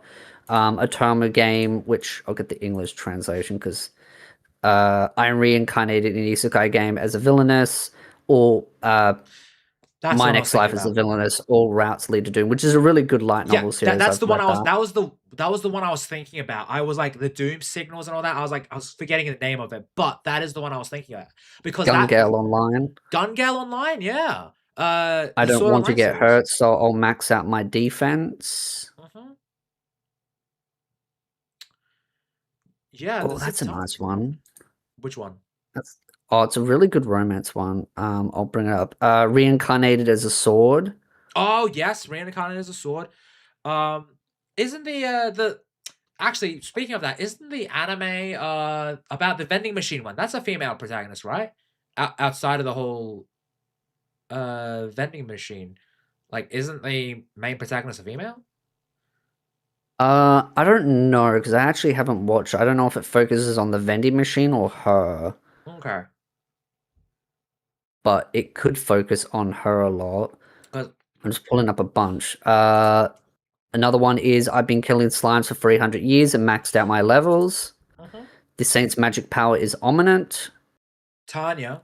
I'm the villainess, so I'm taming the final boss. Yep. Didn't I say to make my abilities average in the next life? Saving 80,000 gold in another world for my retirement. Yes. My most heroical last boss queen from villainess to savior. The great Jaro will not be defeated. Miss Kobayashi Dragon Maid. I'm in love with the villainess. Again, this is just a quick Google search. If she really wanted to like find more female protagonist animes, she's got a list right fucking there. But obviously, they're not up to quality standards to her with like the big name studios. Some of these are very like niche studios, but she's not gonna like it because it's like, oh, the visuals aren't that pretty and not like nice. I want to be like the big sort of shows. It's like, well, there are shows, honey. You just need to find them. But yeah, they're not shown in slop. They're not shown in slop. What she wants is more mainstream female shonen animes, which that's a contradictory statement when shonen animes are made for males. Like, isn't there a genre specifically for females? Yes. It's like shoujo, right? Yeah. Yeah. So why doesn't she just... But I mean, it's sure it's not as popular because women don't fucking watch as many women don't watch them. A lot of women watch what men watch. Uh-huh. They have the choice, but they don't. It's funny because I think a lot of men actually watch what a lot of the ones that are made for women with the female protagonists. I mean, Candy Sensei said he was surprised that I knew about the Otome, the female Otome ones. Well, I'm gonna be real with you. There are some times where I don't want to watch a male isekai protagonist. I'm just a bit like, I want to swap it out. But I do want to stay within the isekai genre. I watch some of the Otome ones. Like, there are some, like I have watched some shoujos. You know, I have because I am an anime fan, I like the medium, so I don't just stick to shonen stuff. I don't stick to male, quote unquote, gaze typical anime. I actually expand my horizon as an anime fan.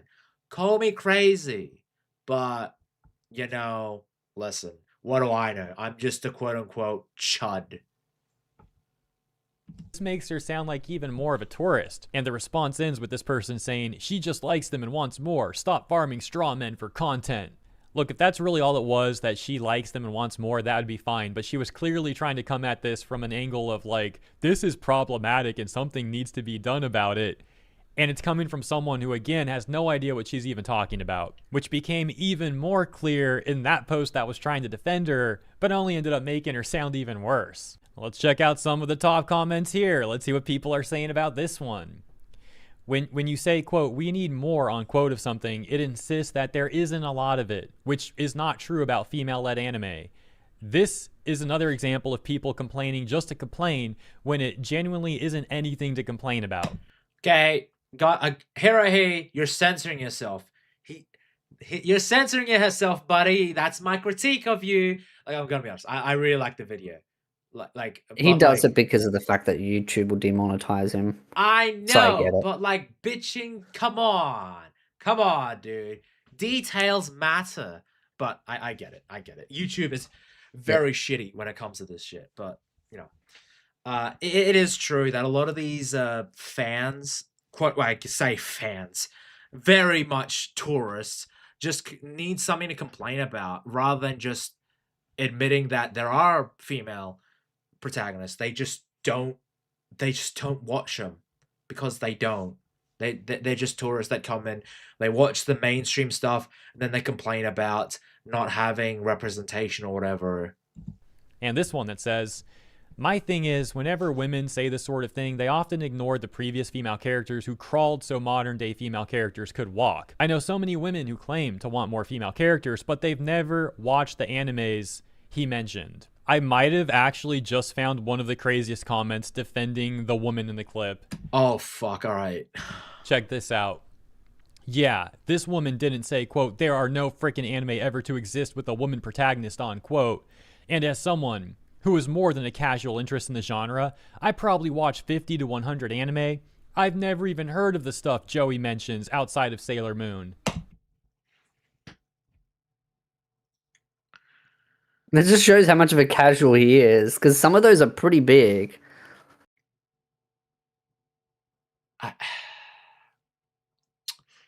You know, listen. When you have oh god. When you have tourists like that, try to defend shit like this, dude. Dude, come on.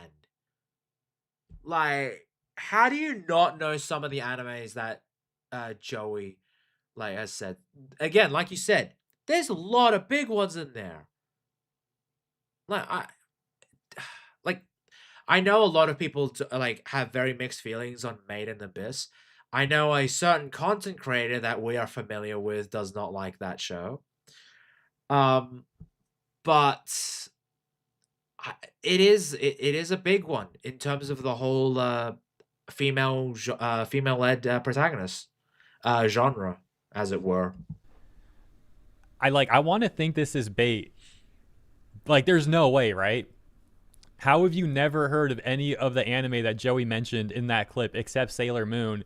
and you're saying that you have more than a casual interest in the genre, and that you've allegedly watched 50 to 100 anime, but you've never heard, like, it doesn't make sense. There were so many very popular, very well-known anime that he named in that clip. I don't even, am I falling for bait right now? I'm looking forward to Apothecary Diaries.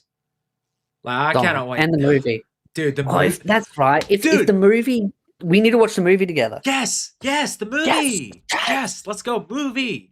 And then we can review it and then claim it on tax. Hell yeah, bro. I'm down with that. Just got to get my ticket, my receipt, got to claim on tax. We got some Tax. with business expenses. We can do it on Exactly. stream. It's going to be great.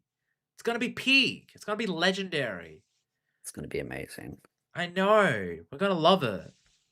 I say we're going to love it. It's fucking anime. For me, seeing anime It's a in the Apothecary Diary, theaters, so it's going to be good. I'm going to be honest, seeing anime in the theaters, I don't know for me. I don't know if it for you, but for me, it's always a treat. It is. It's 'cause- it's fun when you get to go out, watch an anime at a theater with some friends. Because it's like a little excursion before and after it as well. Yeah, exactly. You know, it's fun to like watch anime at home, you know, just by yourself and do that. But there is something again. I love the cinema and like it was surreal to me seeing Demon Slayer, Chainsaw Man in a packed theater and people really liking it. People really digging those animes. And it's cool to see. And I don't know. It gets me a little. It gets me a little giddy. Ain't gonna lie. But again, these are people that have a casual interest and they're really enjoying the anime as it is presented. They're not coming out and going like, actually, I like that, but you know what we needed? We need more representation. We needed more this and that. No, they just came out and said, you know what? I had a fun time. It was a fun animation. Japan, they're coming out with some amazing stuff. And that's it. Now, like, it's not a blue checkmark account. If there was a blue checkmark there, I would think it was probably bait. But since there's not, I don't know. Maybe bait for the love of the game? Or maybe this person's serious? I don't know. But bro, if that guy's serious, fucking he's retarded more than anything. And I mean anything.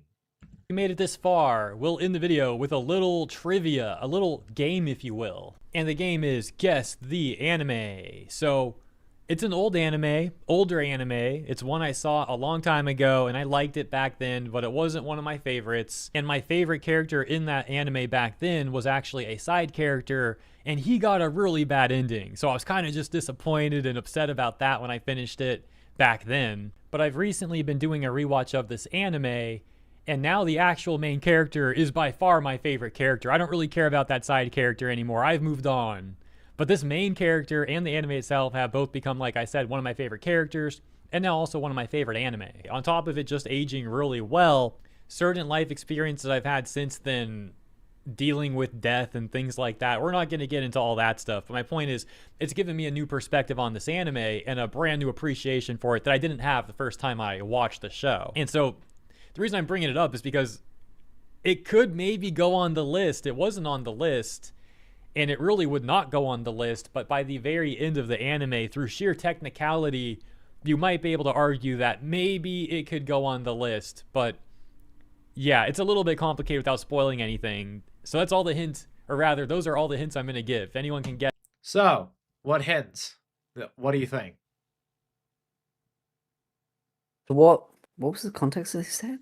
So this is a trivia, but like he's being very vague about it. So Yeah.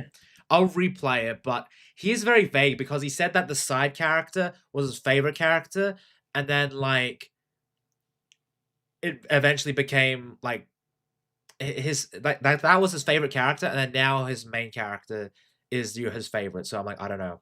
Also, hello, Pamela Phillips, Grumpy Grandpa here. Game on Gamers. It is all about the game. Yes, it is all about the game. I agree. And welcome. I don't think I've seen you here. Have you been on Espiritu stream? No. If so, never then seen it before. welcome. But Welcome. okay, I will replay this, and hopefully we're able to Like, I think there's probably going to be, like, I saw him post in the description, so maybe we might get some more hints there, because he is very vague about this. Like, there's no hints. This, I don't know. But if you made it this far, we'll end the video with a little trivia, a little game, if you will. And the game is Guess the Anime. So, it's an old anime, older anime. It's one I saw a long time ago, and I liked it back then, but it wasn't one of my favorites. And my favorite character in that anime back then was actually a side character, and he got a really bad ending. So I was kind of just disappointed and upset about that when I... Okay, side character that got a really bad ending, that's old anime. I have no idea. There's too many. Exactly. So, like, I need It's more... too vague. I need more details about it. Finished it back then. Akame But I've recently Kill? been doing Maybe. a rewatch of this anime, and now the Actually, actual yeah, that main could be. character is by far my favorite character. I don't really care about that side character anymore. I've moved on. But this main character and the anime itself have both become, like I said, one of my favorite characters, and now also one of my favorite anime. On top of it just aging really well, certain life experiences I'd say I've had probably since then, Akame Kill. dealing with death and things like that. We're not Female protagonist, Yeah. yeah. not going to get into all that stuff, but my point is, it's given me a new perspective on this anime and a brand new appreciation for it that I didn't have the first time I He brought watched up the death. show. And so, the reason I'm bringing it up is because it could maybe go on the list. It wasn't on the list, and it really would not go on the list, but by the very end of the anime, through sheer technicality, you might be able to argue that maybe it could go on the list, but yeah, it's a little bit complicated. Said 20 years ago, yeah. I don't know when that came out. Akame Kill, let me have a look.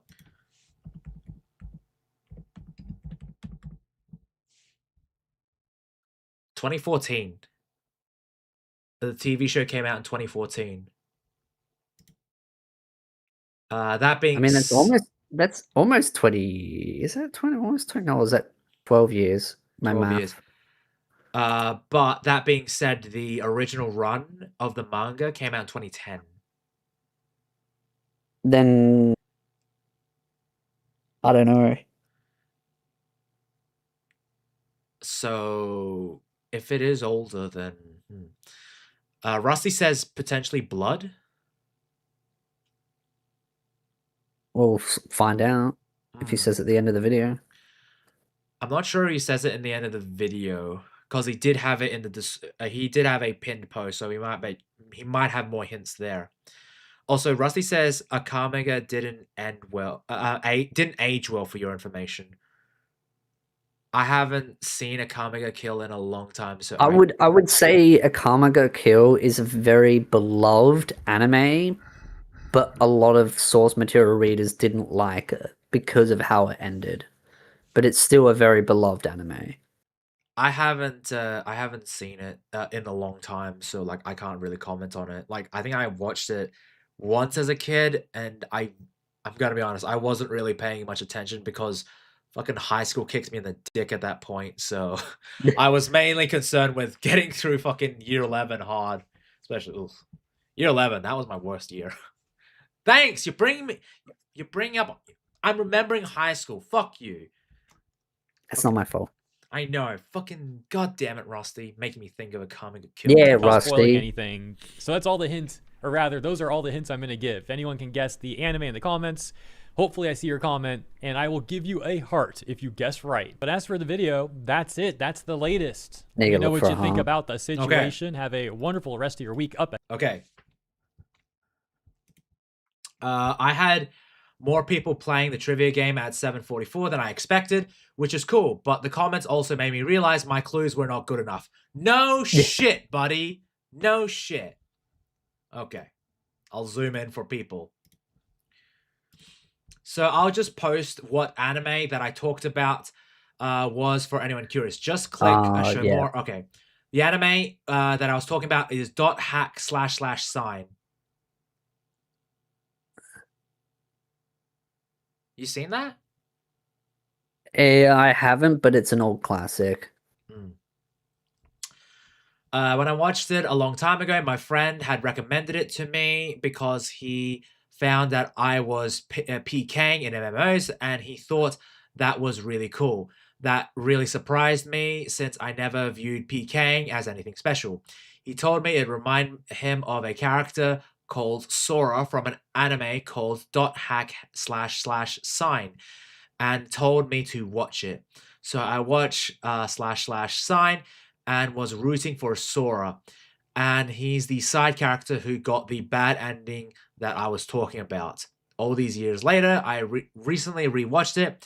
Tsukasa instantly became one of my favorites characters ever. His struggle with grief and isolation, etc., weren't something that I related to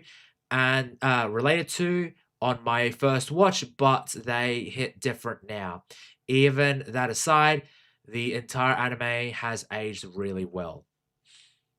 Well, there we go. We finally found it. Because, like, I'm gonna be honest, that fucking vagueness towards the end, I was like, bro, you need to name a bit more than that.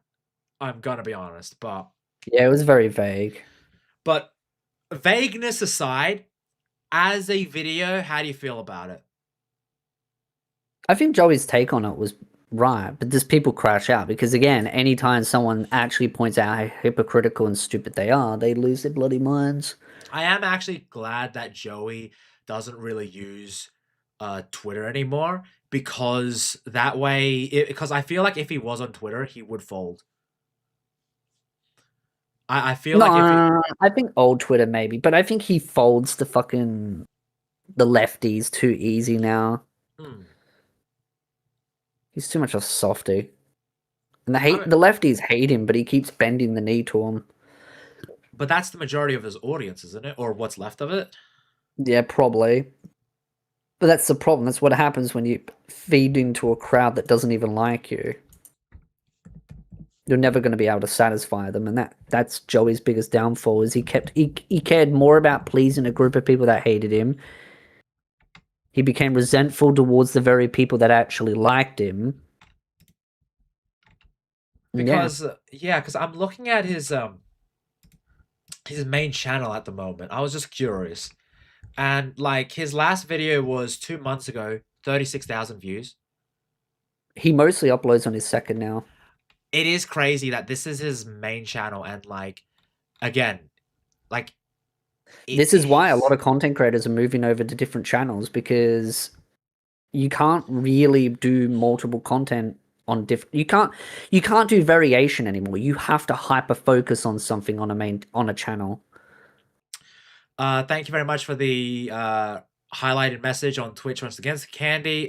Cough cough. Saint Santos, cough cough. Don't know what that means.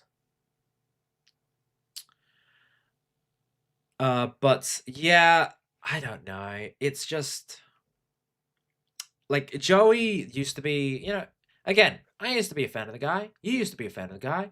And then like the more he went on, it's like he got more mainstream, but I guess like when he moved past the anime stuff, it felt like he was chasing after a crowd that has kind of turned on him and is just no longer the fan base he probably wants anymore. I feel like he's pigeonholed.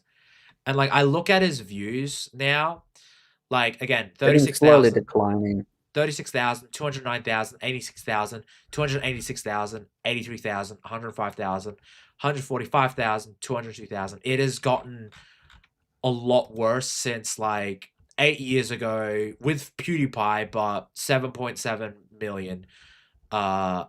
6 years ago, he had one with an interview with a porn star, a Japanese porn star, 4.8 million. Notice how they're all like within a 2-year range. Oh, there's one from 3 years ago that did well. Yeah, 3 years ago. But again, this is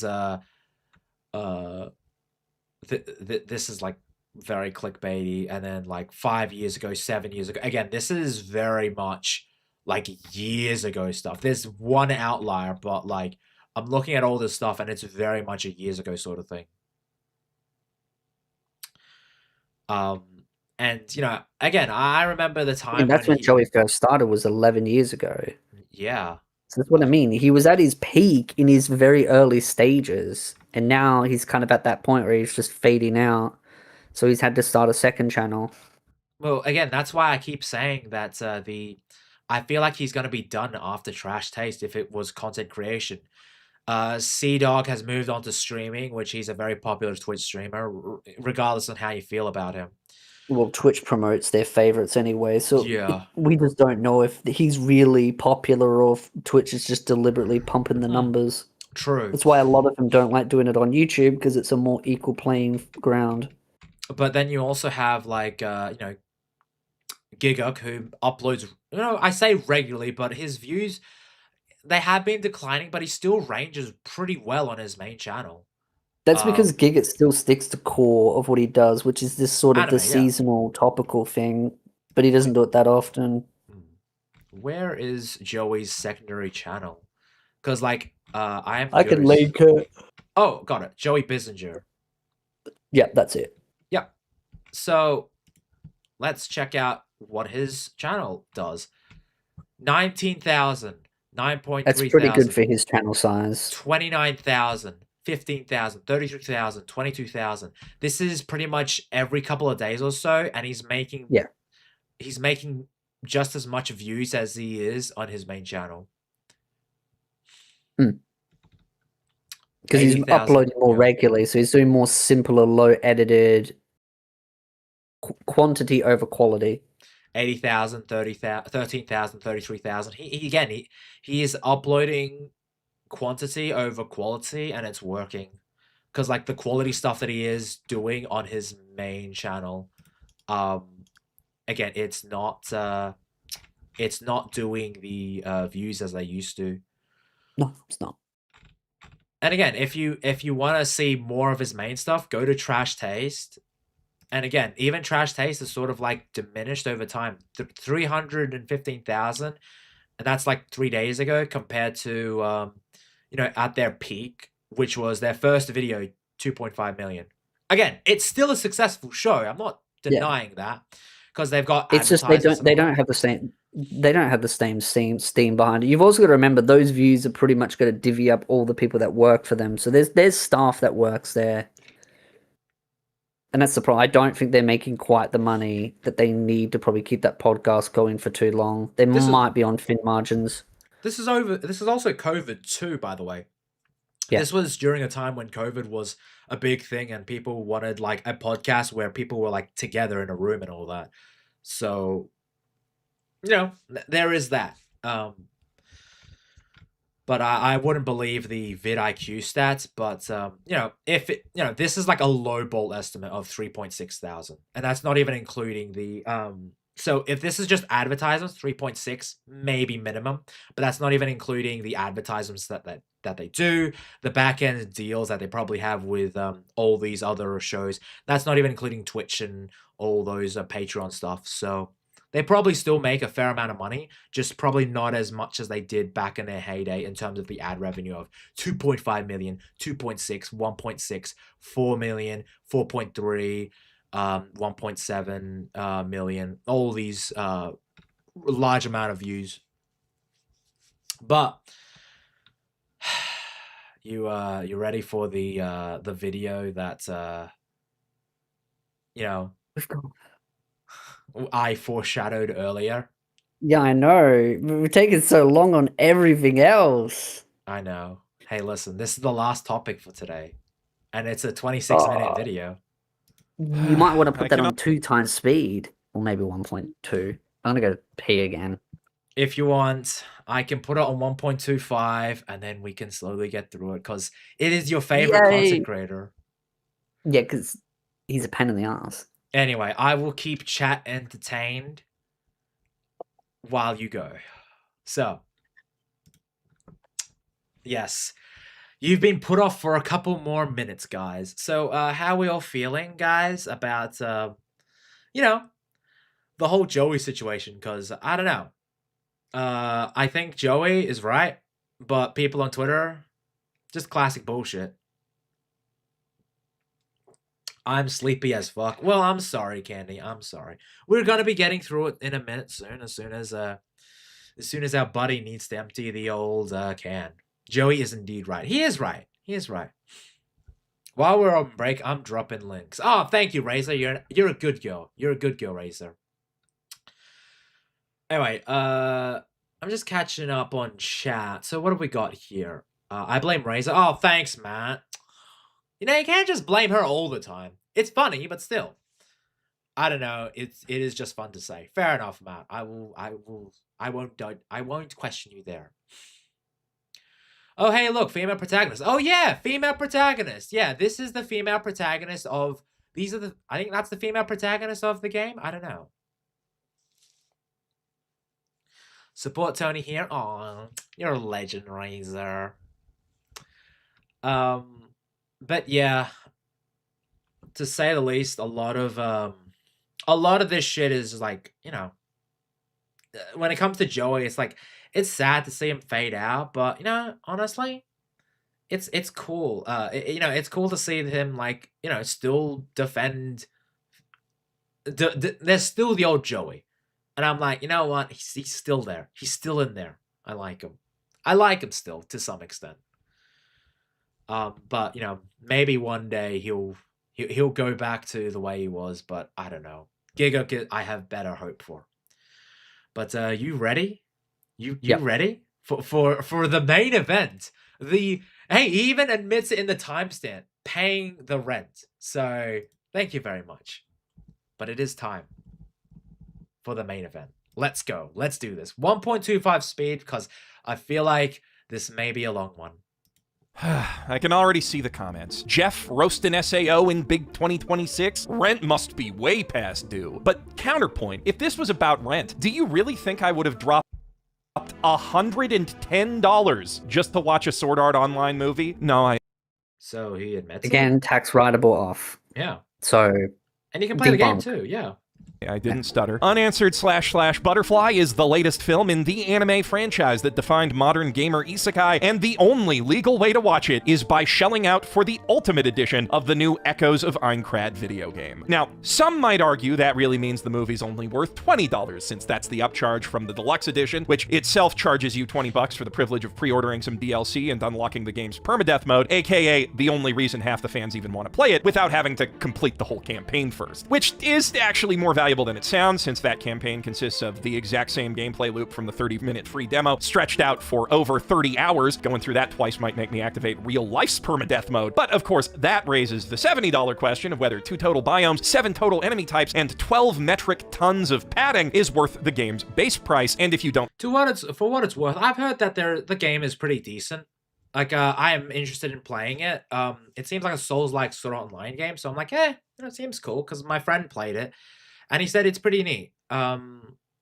So I am interested in getting it. A couple of people have said that, you know what, for what it's worth, it's pretty good. They played the demo, like, I like it. So I might pick it up. Or I might play it through other means, let's just say. Think it is, but you want to watch the movie anyway, too f***ing bad, $110, please. Would you want to watch the movie anyway, though? Would anyone? That's the question I'm here to figure out today, and the answer is no. This movie is not worth $110, it's not worth $20, it's not even worth pirating. It is the single worst piece of SAO media I have seen, and it's not particularly close. You could not... Really, it's the worst. You know... Even though that this is just, it is quote-unquote the worst, this is essentially just promotional material for the game itself. So I don't get why you're looking too far deep into it, but you know what? I am willing to give him a shot. You know, I know you have probably written him off, Espiritu, but listen, I am the open-mindedness person out of us, so... I am willing to give it a shot. Yeah. I mean, to be honest, I don't really expect SAO games to be that good because most of them are generally pretty trash and pretty bad designed. But I think the thing is that he's going into it expecting something, and it's like, oh, I still think it is. It's rent due, but him saying, oh, no, I wouldn't do this if it for 110. It's like, no, because you can write it off on tax and you'll make the money back. So it's like, for me, I'm just like, yeah, no, you've seen an opportunity, you're going, oh, SEO, the game's probably gonna be shit, I can dunk on it, I respect that, but don't pretend like you're some morally. The virtual signaling is what bugs me with him. It's to say, just own it, bro. The funny thing is, though, is that he's not talking about the video game. He's talking about the little story. Exactly. He's not talking about the fucking video game. Like, he's like, oh, I'm just going to talk about this short story. It's like, really? We are talking about a promotional material for the video game. Cool, I guess. In fact, pay me to watch this film again. Though thankfully, someone did pay me to watch it the first time. Starforge Systems. This video's sponsor makes the sickest anime. The fact that he's said all that and is like, oh, by the way, I actually got paid to... I know he's trying to be a little bit sarcastic there, but... Oh... You know, you're not winning these arguments in Starforge. It's like, it's you know, listen, I appreciate a bit of sarcasm. I probably would do the same, but there is something to be said about,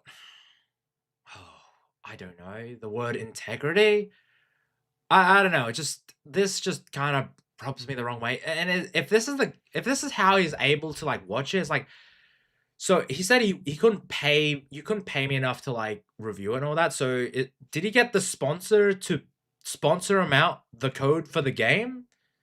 I don't. I think the reality is he saw an opportunity that it's SAO content. He knew the video would do well. He jumped on it, but he's trying to hope and virtual signal that actually he's not doing this for the views, and actually it's just, you know, because he really wanted to put. Just own it, bro. Just say, yes, I want to dunk on some SEO because I knew the game was going to be trash. Yeah, okay, do it. I'd respect you more if you just owned it, Mother's Basement, rather than trying to virtual signal and trying to gaslight your retarded audience. So that makes up like a majority of anime fans. Because they go into because he's one of the big like anime content creators that still talks about anime, so like they still expecting like, oh yeah, you know, I'm watching his content, and it's like, you know, listen, I don't know, like the fact that he's one of the big names of like the anime content creator sphere, and like it feels like he's just, I don't know, he has such like, I guess he gets some normie tastes at times, like really normie taste. And then when he's like, oh, you should like watch the anime that like I deem like, you know, you should watch. And it's like, well, the reality is though, is that a lot of anime fans, they just want to like unwind. Sometimes they don't want to just watch like highbrow anime concepts at times. They just want a fun show. But hey, what do I know? I'm just a guy with 4K subs. But at least I have a community that actually loves me. PCs that any weeb or gamer could ever hope to own. You can put an RTX 5090 in one of these bad boys. All right, let's get through this bullshit advertisement because I don't want to give him any more promotion on that front. Let's just anyway, you can't spell roast without SAO. Okay, good one, I guess. Now, before I could watch Unanswered Butterfly, it was my understanding I had to first watch Sword Art Online Progressive because I'd heard the new movie was part of that alternate timeline. I don't know where I got that from. They have nothing to do with each other. Nor does the movie have anything to do with the original show. It's in its own unique timeline set right after the game that it comes with. But, despite that, it does have a bit in common with SAO Progressive, since both are stories meant to fill in the blanks from the early floors of Aincrad with a focus on Asuna and her friends over Kirito. The difference being that Progressive uses that change in perspective to tell a more interesting and tense death game story with a steady sense of character progression and more robust, likable supporting cast, where the other players in the game actually matter, whereas SAO Grunge uses it to tell a story about how Kirito's the most badass gamer to ever— Whoa, did I just hear him compliment Sword Art Online? Maybe. What? Wait, I need to go back. I could have sworn like he actually complimented Sword Art Online. Huh? Progressive uses that change in perspective to tell a more interesting and tense death game story with a steady sense of character progression and more robust, likable supporting cast, where the other players in the game actually matter, whereas SAO Grunge— Holy shit. I mean, Ho- SO progressive is pretty good. All I things know. considered, it's a lot better. I know, but like, holy shit, he actually complimented Sword Art Online. Like, why doesn't he make a video on that? Like, if he wanted his like payment, he could be like, "Hey, listen, I actually like Sword Art Online Progressive." I don't even know if he did talk about it or not. He It's been he, so long. he actually cut off around Alicization. Like, I think one of his last videos was like Alicization, like season 3 or so. So like, I'm actually surprised he didn't make a video on that. If he actually like liked Sword Art, I guess it's because he couldn't get the hate views, I guess. Probably. But like, you know, I don't know. I'm surprised he didn't make one. Uses it to tell a story about how Kirito's the most badass gamer to ever live, and what if he became a player killer? Wouldn't that be terrifying? Starring one of the most insufferable moe blobs ever over-designed, and a Reddit mod who's faking a disability to make that girl pay attention to him. Her name is Emmy. Yes. That's how Reddit mods are. He would know. That's where most of his fans come from. Exactly.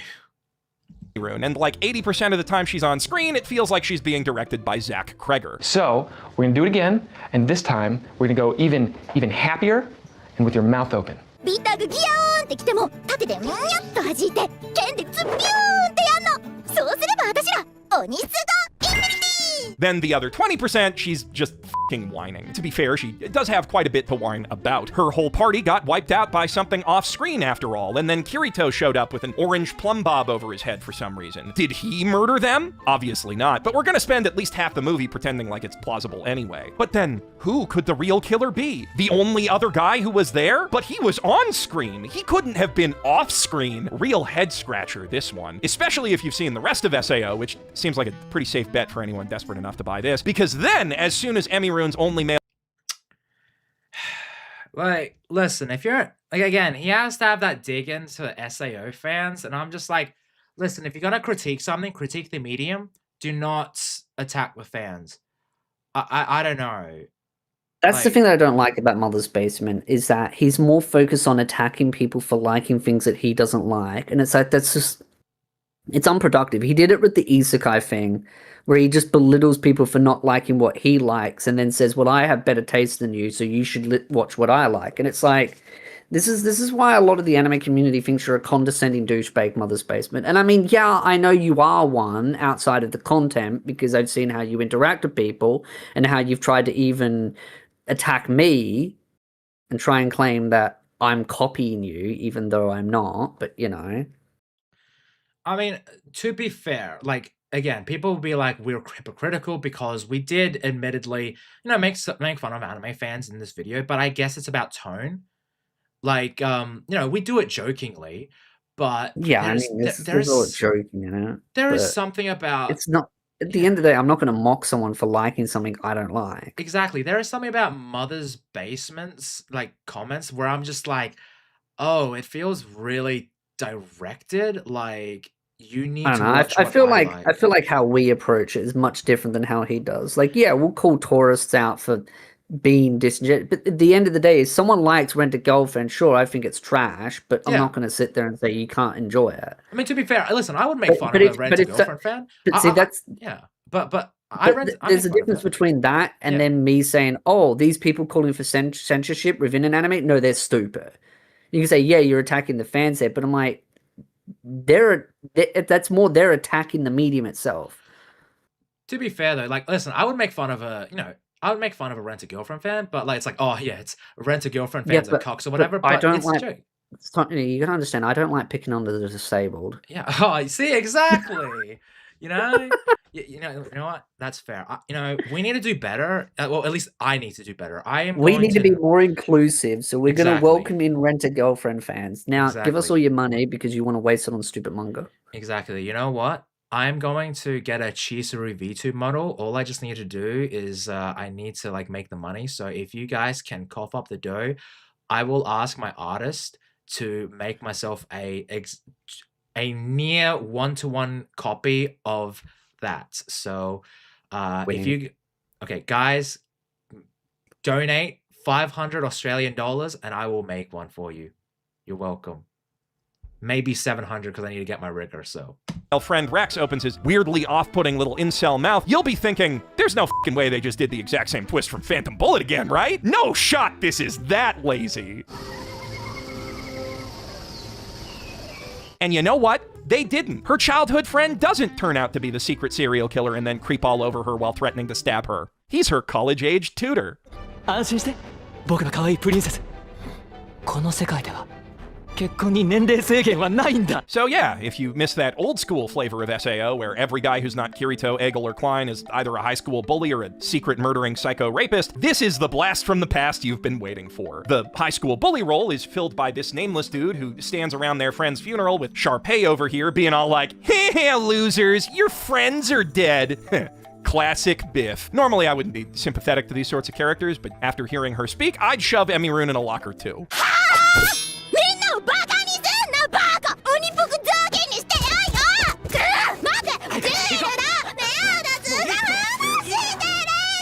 Luckily, she's got the mind of a yappy lapdog, so all it takes is a whiff of meat to make her stop whining. Unluckily, though, that doesn't make her any more phrasing, but also, what's wrong with that? I love me some meat. Meat's great. Terrible. It depends on the type of meat. Exactly, that's true. Are we talking a long sausage or some nice breasts? Breasts, thighs, chicken breasts, yeah. I'm a big fan of tacos. Big fan of tacos. I'm really into seafood. I really love that taste. See, I'm not really a big fan of seafood. I know that you're a big fish taco fan. I don't know. Oh, yeah. It's just something I'm not really into. I'm sorry, I can't get into fish tacos. Huh? Maybe that doesn't seem so bad as a single clip, but the thing about Emirune is she never shuts the f*** up. She's so yappy, sometimes she interrupts herself in the middle of interrupting herself. 絶対上がるよ。いっぱい落ち込んだ後はちゃんと元気にならないとでしょ。ほら、行くよ。 Seeing her favorite idol do an in-game concert reminds Emirune of the time Rex came over to tutor her and she was all like, studying sucks, mom won't let me play video games, all I'm allowed to do is stare at this motion graphic of an idol on my iPad and also have it on the TV for some reason. But then Rex was all like, actually, life is like a video game, which encouraged her to level up to a B on her next test and earn the privilege of playing SAO at launch. And when she told Rex about that, several days later, Iori's face was still on the fucking TV, so I guess she's like trying to burn it into the display? I don't fucking know. Anyway, after the concert, we find out Iori's guild's recruiting people to clear Aincrad, while this other guild/cult run by a shady live streamer lady is handing out newspapers proclaiming that if you get a game over the right way, you'll actually wake up instead of dying, which I presume ties into the plot of Echoes of Aincrad, because it's got all to do with this movie's story. That You could always play the game to find out. Yeah, see, this is the problem. He's reviewing something that kind of needs you to play the game. Listen, if this was like an actual movie in and of itself, fine.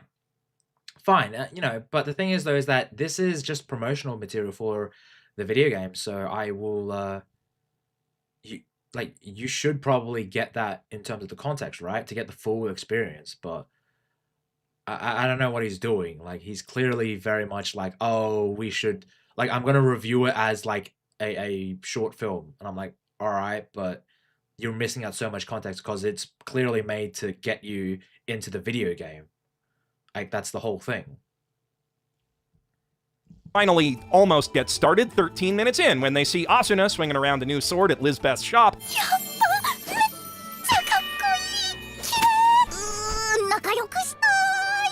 Also, the Phenomenal says that, he thinks that she seems funny and cute, so must be doing something right if people seem to like her. So, I guess it's just open to interpretation, because, like, I don't mind this character. Like, from from the clips that have been played, I don't mind her. What do you think? Seems alright. She doesn't seem that bad. Yeah, unless it's like again, like, this is just from the clips that he's provided. Now, I don't really feel much problem there. Maybe I might check it out and I might feel the same way, but as of right now, I'm just like, it's all right.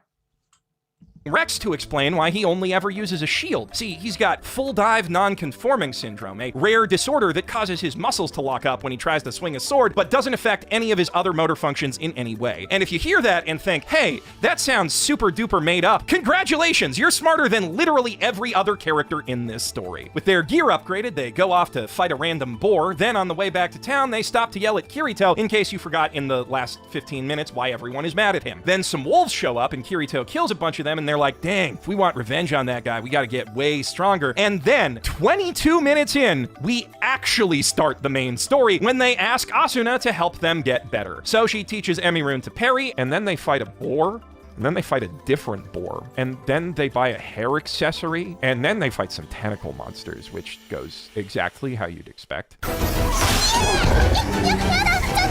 And then I see no problems there. I see no Yeah, problems. that's normal anime.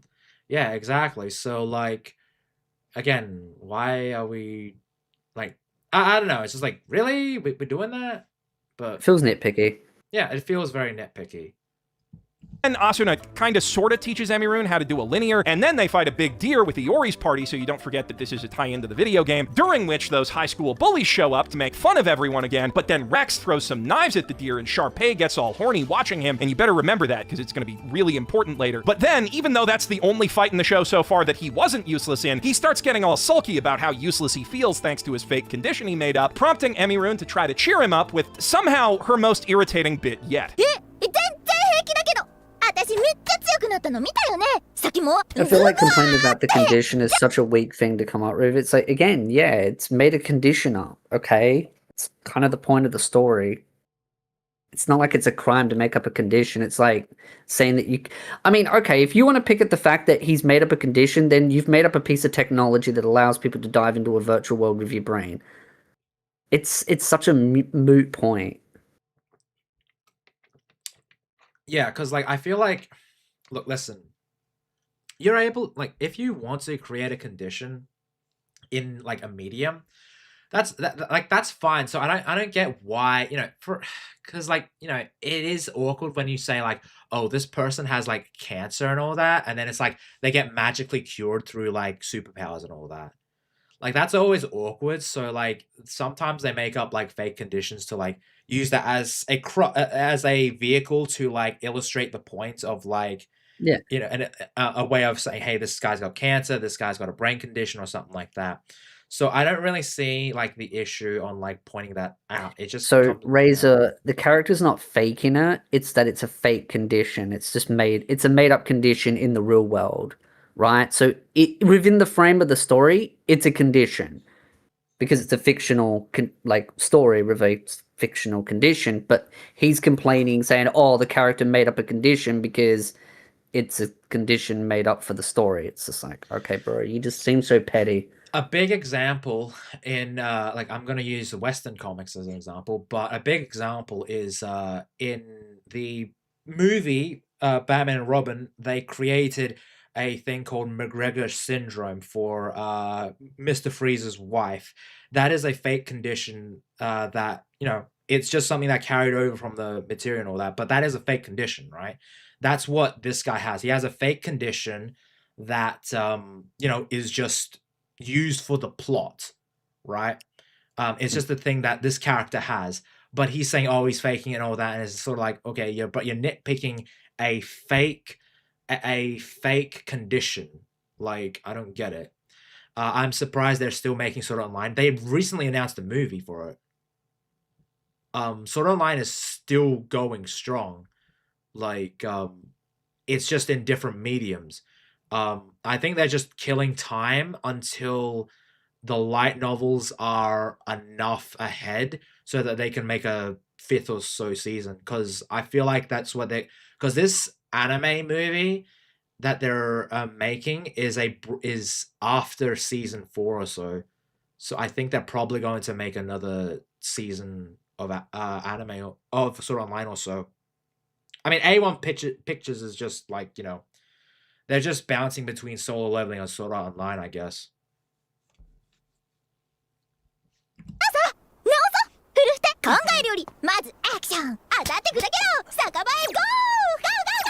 Rex then finds a lead. So was that annoying for you? No. Yeah, so like cool, I guess. I guess he just doesn't like really hyper enthusiastic female characters, I guess. I don't know. On a potential cure that very night, which would seem suspiciously convenient to anyone who had a single functioning brain cell if such a character existed in this movie. A mythical sword imbued with the blessing of the goddess that is said to cure any ailment. And even though that's like thinking you can fix real-life epilepsy with Valinir Hammer of the Ancient Kings, they all decide it's worth fighting an owlbear over. Then, when it predictably doesn't work, Emirune decides that's the perfect time for the crash out to end all crash outs. しかもよくないしレックンが戦えないからいつも私が命張ってんのに全然分かってない今日だってそうだよいつも私ばっかり怖い目に遭ってるなんだよフルーテって何様のつもりなのふざけんな理屈なしてクソビビリ頭でっかちの柔らかず Now, I know Rex's made-up disability is made up, and you know his made-up disability is made up, but she doesn't know that, meaning that Emirune is, canonically, the kind of person who would tell a paraplegic friend, ugh, I'm so sick of waiting for elevators. Learn to fucking walk, idiot. To be fair, she's not quite horrible enough to let that slide without baking her friend an apology cake later. I was gonna say, like, I'm glad that she, like, okay. To be honest, he's confusing me because he's making it sound Yeah. like the actual character is faking the illness. Yeah, it's It is- weird. So if the character is faking the illness within the story, it's like, okay, could you explain that without trying to make it sound like it's a fake illness? This is why him complaining about it being a fake illness within the frame of a real world is stupid, because it makes it sound like he's saying that. Now I'm confused because he's worded it so poorly.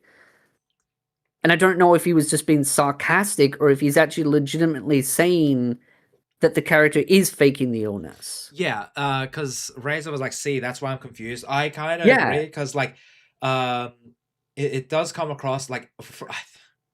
Okay, I think we were right that this is a made-up thing, unless it's not. Like, again, the review is so, like, it's not consistent. I don't know. We're going to have to continue, so. Yeah. Also, I did not see that they're streaming 24 hours of Demon Hunter, Rusty, but I might check it out. But speaking of this, I'm actually kind of glad that she kind of apologizes, because, like, in a lot of Western shows and Western media, she would be seen as right for crashing out over it. Yeah. And like they would justify it. They would try and justify her being in the right. But I'm glad that in this, they're like, no, she's in the wrong and she is making up for it. But she is horrible enough to do that with a bunch of rare ingredients from their shared storage that they spent months gathering together, and then yell at him for being disabled again when he gets upset about that. 物事をよく考えてから行動しろ。レックンなんて一人じゃ何にもできないくせにバカバカバカバカバカバカ So she goes off to blow off steam fighting some monsters and immediately almost dies, having to be rescued by Asuna, while Rex goes off to join that cult, which Sharpay and Biff are also in now, apparently, and now they're friends, I guess. And at this point, you're probably thinking, hey, I thought this was supposed to be like a serial killer murder mystery or something? To which the movie responds, oh shit, dude, you're right, thanks for reminding me. So at the 53-minute mark, those high school bullies come running up like, hey, our whole party's getting serial killed right now, and also Rex is there. And so Asuna and Emirune run in to save them, finding everyone else dead and Rex under attack by a pack of those demons from the Scooby-Doo movie. And after they're cleared out, the pair reunite and immediately get back to being the fucking worst. 謝んないでよ悪いのは私君は悪くないよ。僕が大人げなくて。あ悪いよだから僕が悪かったって言ってるだろ。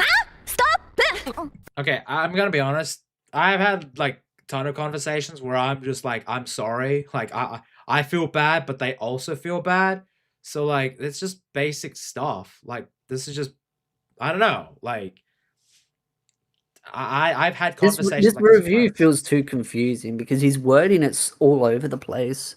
Dude, this feels like a Christopher Nolan like movie. I need to like, okay, okay, so there's one bit that's going on, but then it flashes back to like an hour ago, but then it flashes forward to a previous time, then it flashes back to the past. This is what I feel like this is a review. It's like all over the place.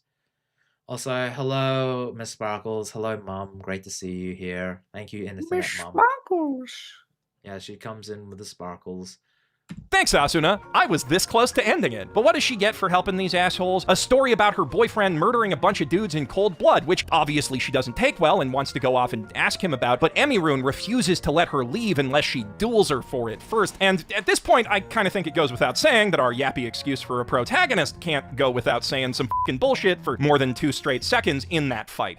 師匠私師匠と一緒にいてリアルで会えたら親友になれると思ってただから悔しいよこんなの She also manages to win it thanks to some kibitzing from Rex, which officially puts her right near the tippy top of SAO's gamer power scale, which is about to become very relevant as Asuna runs off to find her boyfriend anyway, while the cult guild whips itself up into a Kirito lynch mob. After a wee bit of melodramatic monologuing, 僕が一人でやれたこの体がこの腕のせいで Rex convinces Emirune to go do the deed in the guild's stead with a poisoned sword. So yeah, it seems like he's complaining about his arm, so I guess he does have a condition.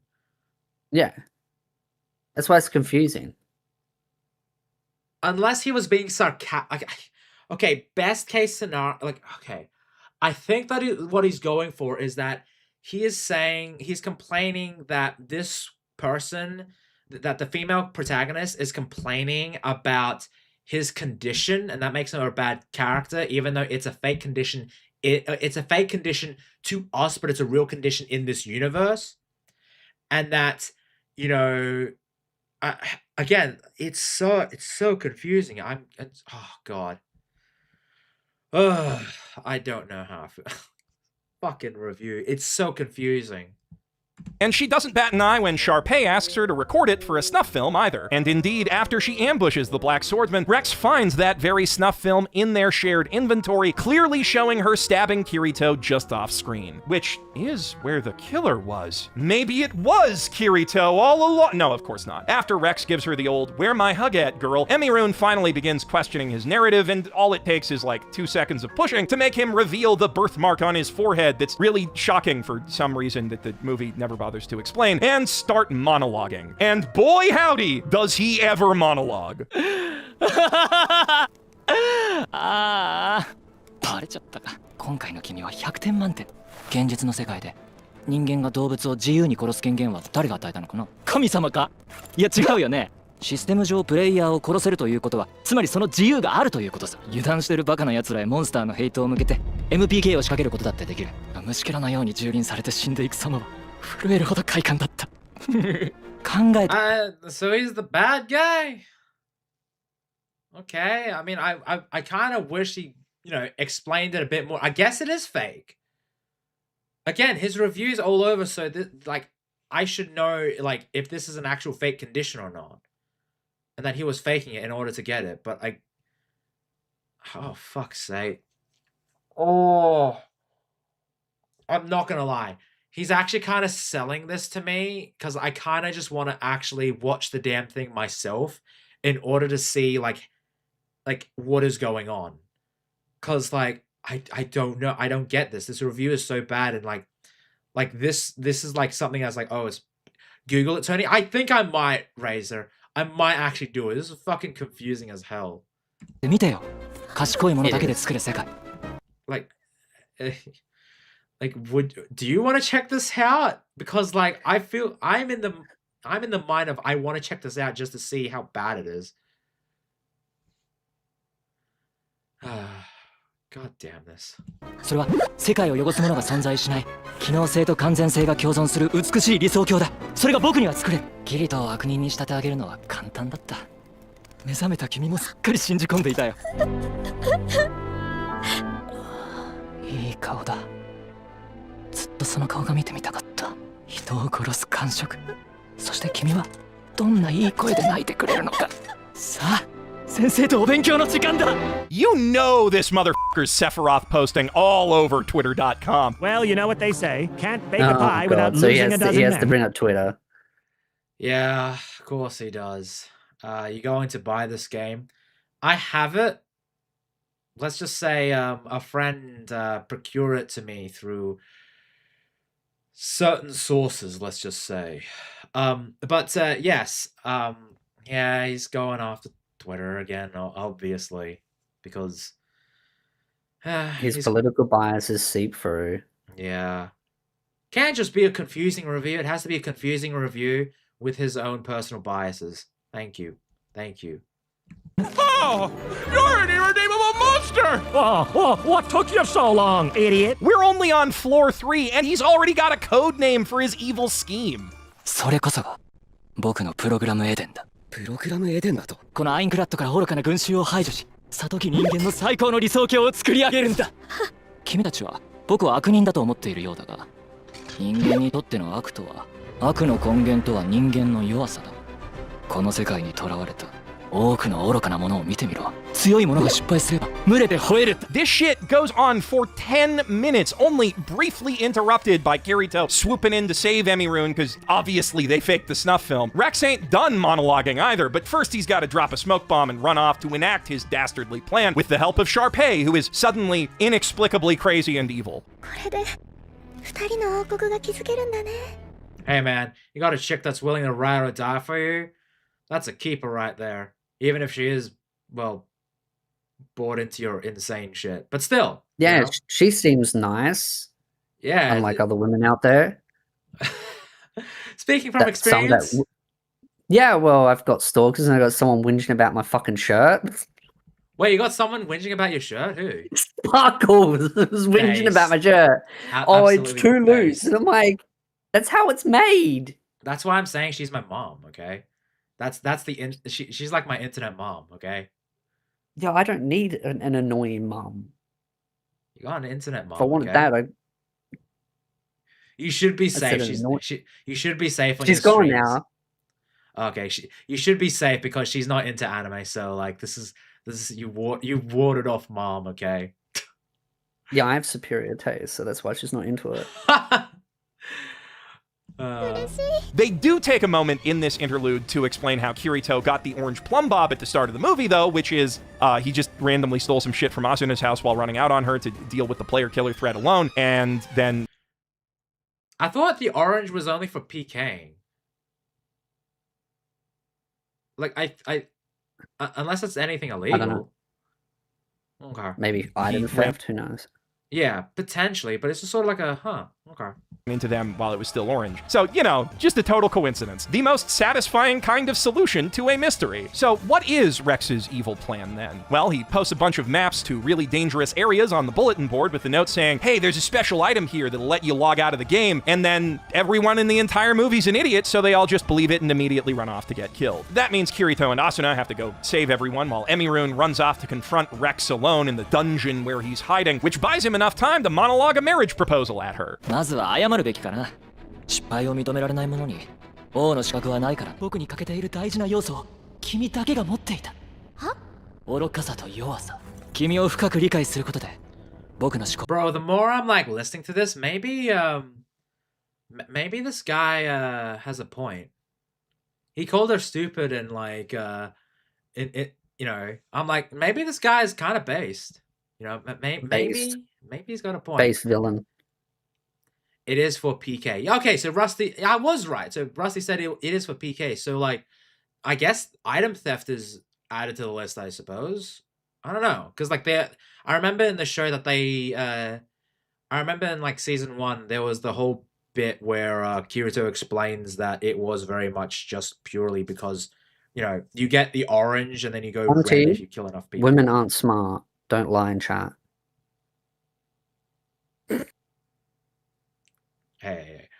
Hey, you can't say that. I mean, you can, but still. Hey, listen, I agree with you, but... We can't say it out loud. Oh, don't worry, Sparkles is gone now. Oh, okay, fair enough. My mom is gone. Yeah. 完璧になる。か弱く美しきイブが必要だったんだ。僕の美しいイブよ。さあ、永遠のちぎりを交わそう。 Though you're stupid. Can you marry me? Honestly, that works. My God, man is a Chad. Don't bully Hunty. She's only a woman. Wait, Hunty's a woman? Yeah, Hunty's a girl. Well, that explains a lot then.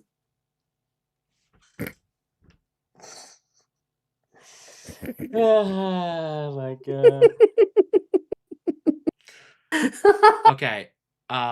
there are some new. now I'm. Okay, I'm gonna be honest, Espiritu. You shouldn't pick on Hunty. Hunty? Okay.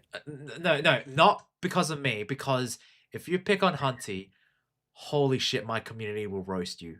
They will fucking roast you. My Hunty is. They're protective of her. Okay, very protective of her. These furries are unbelievable. No, I'm not gonna lie, Espiritu. You listen, I joke about it and I am able to cop it, but dude, you fucking roast Hunty. My god. My fucking community can roast the shit out of you. There is something about Hunty. She's got quote unquote aura. Not that much time compared to the 7 minutes now. You know what? Fuck it. We got some time. Fucking go for it. Is she a Jew? Dude, do you just rely on the Jew joke? It's always funny. Run back. It's like, it's a Jew. Brainwash. I have control over your chat. Oh, fuck, Hunty. They are why women turn lesbian. I thought that was just because you all like domestic abuse. Oh, shit. Oh, I love this. It apparently took them to sneak up on him during his last monologue. It only takes Kirito and Asuna 3 to save everyone across the entire floor from all of the traps that Rex set, and then run in to save Emirune from the monsters that he summoned when she said no. And we only find out about the evil plan like 1 minute before that, so that entire subplot takes up half the screen time of just his first monologue. And again, he does have more in him. While Kirito and Asuna stay back to save a trussed-up Sharpay from some more monsters, Emirune rushes into the weirdly boss-free dungeon throne room to confront her former teacher, who, of course, makes a whole thing out of that. 指導の成果かな。だが、その真の意味をしっかりと理解できているのかは検証が。お前、まだ話が。Girl, you are the last person who ever gets to say that to anyone. Also, wouldn't be a male SAO villain if he didn't waste an entire attack window just to creep on her. ああ、いい顔だ。君の攻撃は全部覚えてるよ。君は僕にないものを全て持っている。だから、君は僕と結婚するべきなんだ。イブには君こそがふさわしい。And our usual heroes are a little too preoccupied to come in and save her this time. あの二人も、まさか助けようとした女に背後から疲れるとは思わないだろう。いくらあの二人でも。崖から落ちれば確実に死ぬ。I don't know where he got that idea. Obviously, they can and do survive it quite easily. But she does keep them busy enough that... I think Hansi's got to come back for you. Well, I mean, a lot of guys let women use the belt. Lets them use the belt on them too. Yeah, we call those women or trans. Oh god. Auntie, you need to understand I'm a professional shit poster. I have a snarky reply for everything you can possibly imagine, and it will be more racist, more sexist than you can ever imagine. I will slowly go down that dissenting path. He is willing to go places no man has gone before. I'm holding back for his chat's sake. I'm playing fair here. Oh shit! You might have to go. You might have to go full force. No, I'm not that mean. I wouldn't pick on her, like, legitimately. No, you like, did you see Hunty's latest thing? Fuck's sake. Oh, so your trans Espiritu explains the terrible beard? You know what? I retract my previous statement. I guess that's why she did join your server after all. She's looking for some, women for some domestic violence. Good old-fashioned domestic gangbang. Tony's trans too. You got a buddy? Don't drag me in this, Hunty. I did nothing. I've been a good boy this stream to you, and what? This is the shit I get? Nah, this is See? bullshit. See? They turn on you, Tony. They turn on you. That's what women do. They turn on men. When they're done abusing each other and beating each other, they turn on the men next. I've never disagreed with you on that, okay? Yeah, but now you're seeing it live in action. I know. I feel hurt. Okay. This is outrageous. It's unfair. And now Razor's turning on us. I'm disappointed in her. I Damn, expected Tony. better. Damn, Tony, you lost respect points from me. What do I do? I didn't do anything. I've just been silently just going like, oh, this shit's getting good. And then I get thrown in the fucking bus. That's the best part. The day Tony goes good is when there's no women on Earth. So there's no women on Earth then? It's all trans men. Good to know, Hunty. You're a man. Razor is nothing new. Be a man. Cinny is a man, I guess. I'm just laughing at this entire... My gosh. I guess every woman's a man now. Good to know. Emirune has to worm her own way out of his clutches, which she does by telling Rex she'll marry him and then sucker punching his psycho ass when he goes for the ring. I do actually really like the animation of that sucker punch, and I guess now's as good a time as any to clarify that I have very few complaints about any of the CGI in this movie. Polygon really brought their A game here, and yeah, the CG actually, I'm looking at this and it's pretty good. It's really good. I would actually check it out. Like, as if they did release this as a short film, I would check it out. It might be their best work to date. It's just a crying shame it's all attached to this script. もう君は限界かな。せっかく結婚したのに。 The writers did do one relatively clever thing in this fight by putting a cute little twist on Emirune's extremely anime habit of calling out her special attack names every time she uses them, which she does once more here, only to launch a different attack from the one that she's saying, thus faking out the villain who thinks he knows all her moves. A classic fighting game conditioning gambit that is only slightly ruined by the fact it takes her approximately an entire month to actually land the attack she feinted into, during which she calls out the entire name of the different attack, thus rendering the ruse comically pointless. Nevertheless, it does connect, breaking Rex's sword and leaving him begging her to kill him, then faking her out and throwing a dagger, and then changing his mind and begging her to kill him again. Then Kirito just fucking kill him then. When Asuna arrive, he gets a little bit more monologuing in, and some random deer spawn in out of nowhere and push him off a cliff for no reason. The end. I'm not joking, that is actually how they wrap the movie. Then they follow it up with a random 2-second scene of Sharpay wandering around the tavern, calling out for Rex in a mind-broken haze, because apparently that's how hard she fell for him in the 2 total minutes they were on screen together. Based. See, that's a real woman. That's a real woman right there. That's a real woman. You see that, ladies? Real woman. Fuck's sake. Oh, good lord. I'd rather do a rub out rather than wiping blood, Matt. I think Matt just brought up morning wood. Yeah, morning wood. Probably same here too. You've never had a wood one out in public, woman. Oh yeah, that's rough, man. That is rough. Yeah, that's a rough one. When you see something that gets you a little bit too stimulated and it gets a little bit pointy and people could see the pointiness. Yeah, that's an awkward exhibit. Yeah, very, very awkward. And an awkward conversation too. Exactly. Now, on paper, this ending is technically better than how Phantom Bullet resolved its version of this twist, because instead of waiting around for Kirito to save her from her creepy killer friend, this heroine more or less gets... Trust a woman to be the most deranged, weird, kinky, fetished person out there. Yeah, you know, listen, say what you will about men, but at least with men, once we get rid of our business, we just move on with our day. We just think straight. Whereas women, you know, before you even go to the actual, you can't fix broken. You just can't fix broken. Yeah, that's their natural habitat. It's their natural mindset. And you know, they tend to like go over the details on like everything. I mean, to the point where they actually write stories and like they think of everything like before the lead up, and then during the scene, and then after the scene, and then pregnancy and all that crap. And I'm just like, you think way too much. I mean, look at my stalker. My stalker was already planning our marriage and the kids. It's like, Jesus Christ. It's like, girl, I just want to date, man. Like, listen, just one step at a time.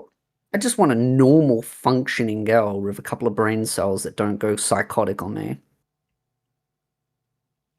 I mean, can't relate to that. So, Well, looking at not your yet. chat, your options are pretty slim, so I mean, my options are a bit better than yours, mate.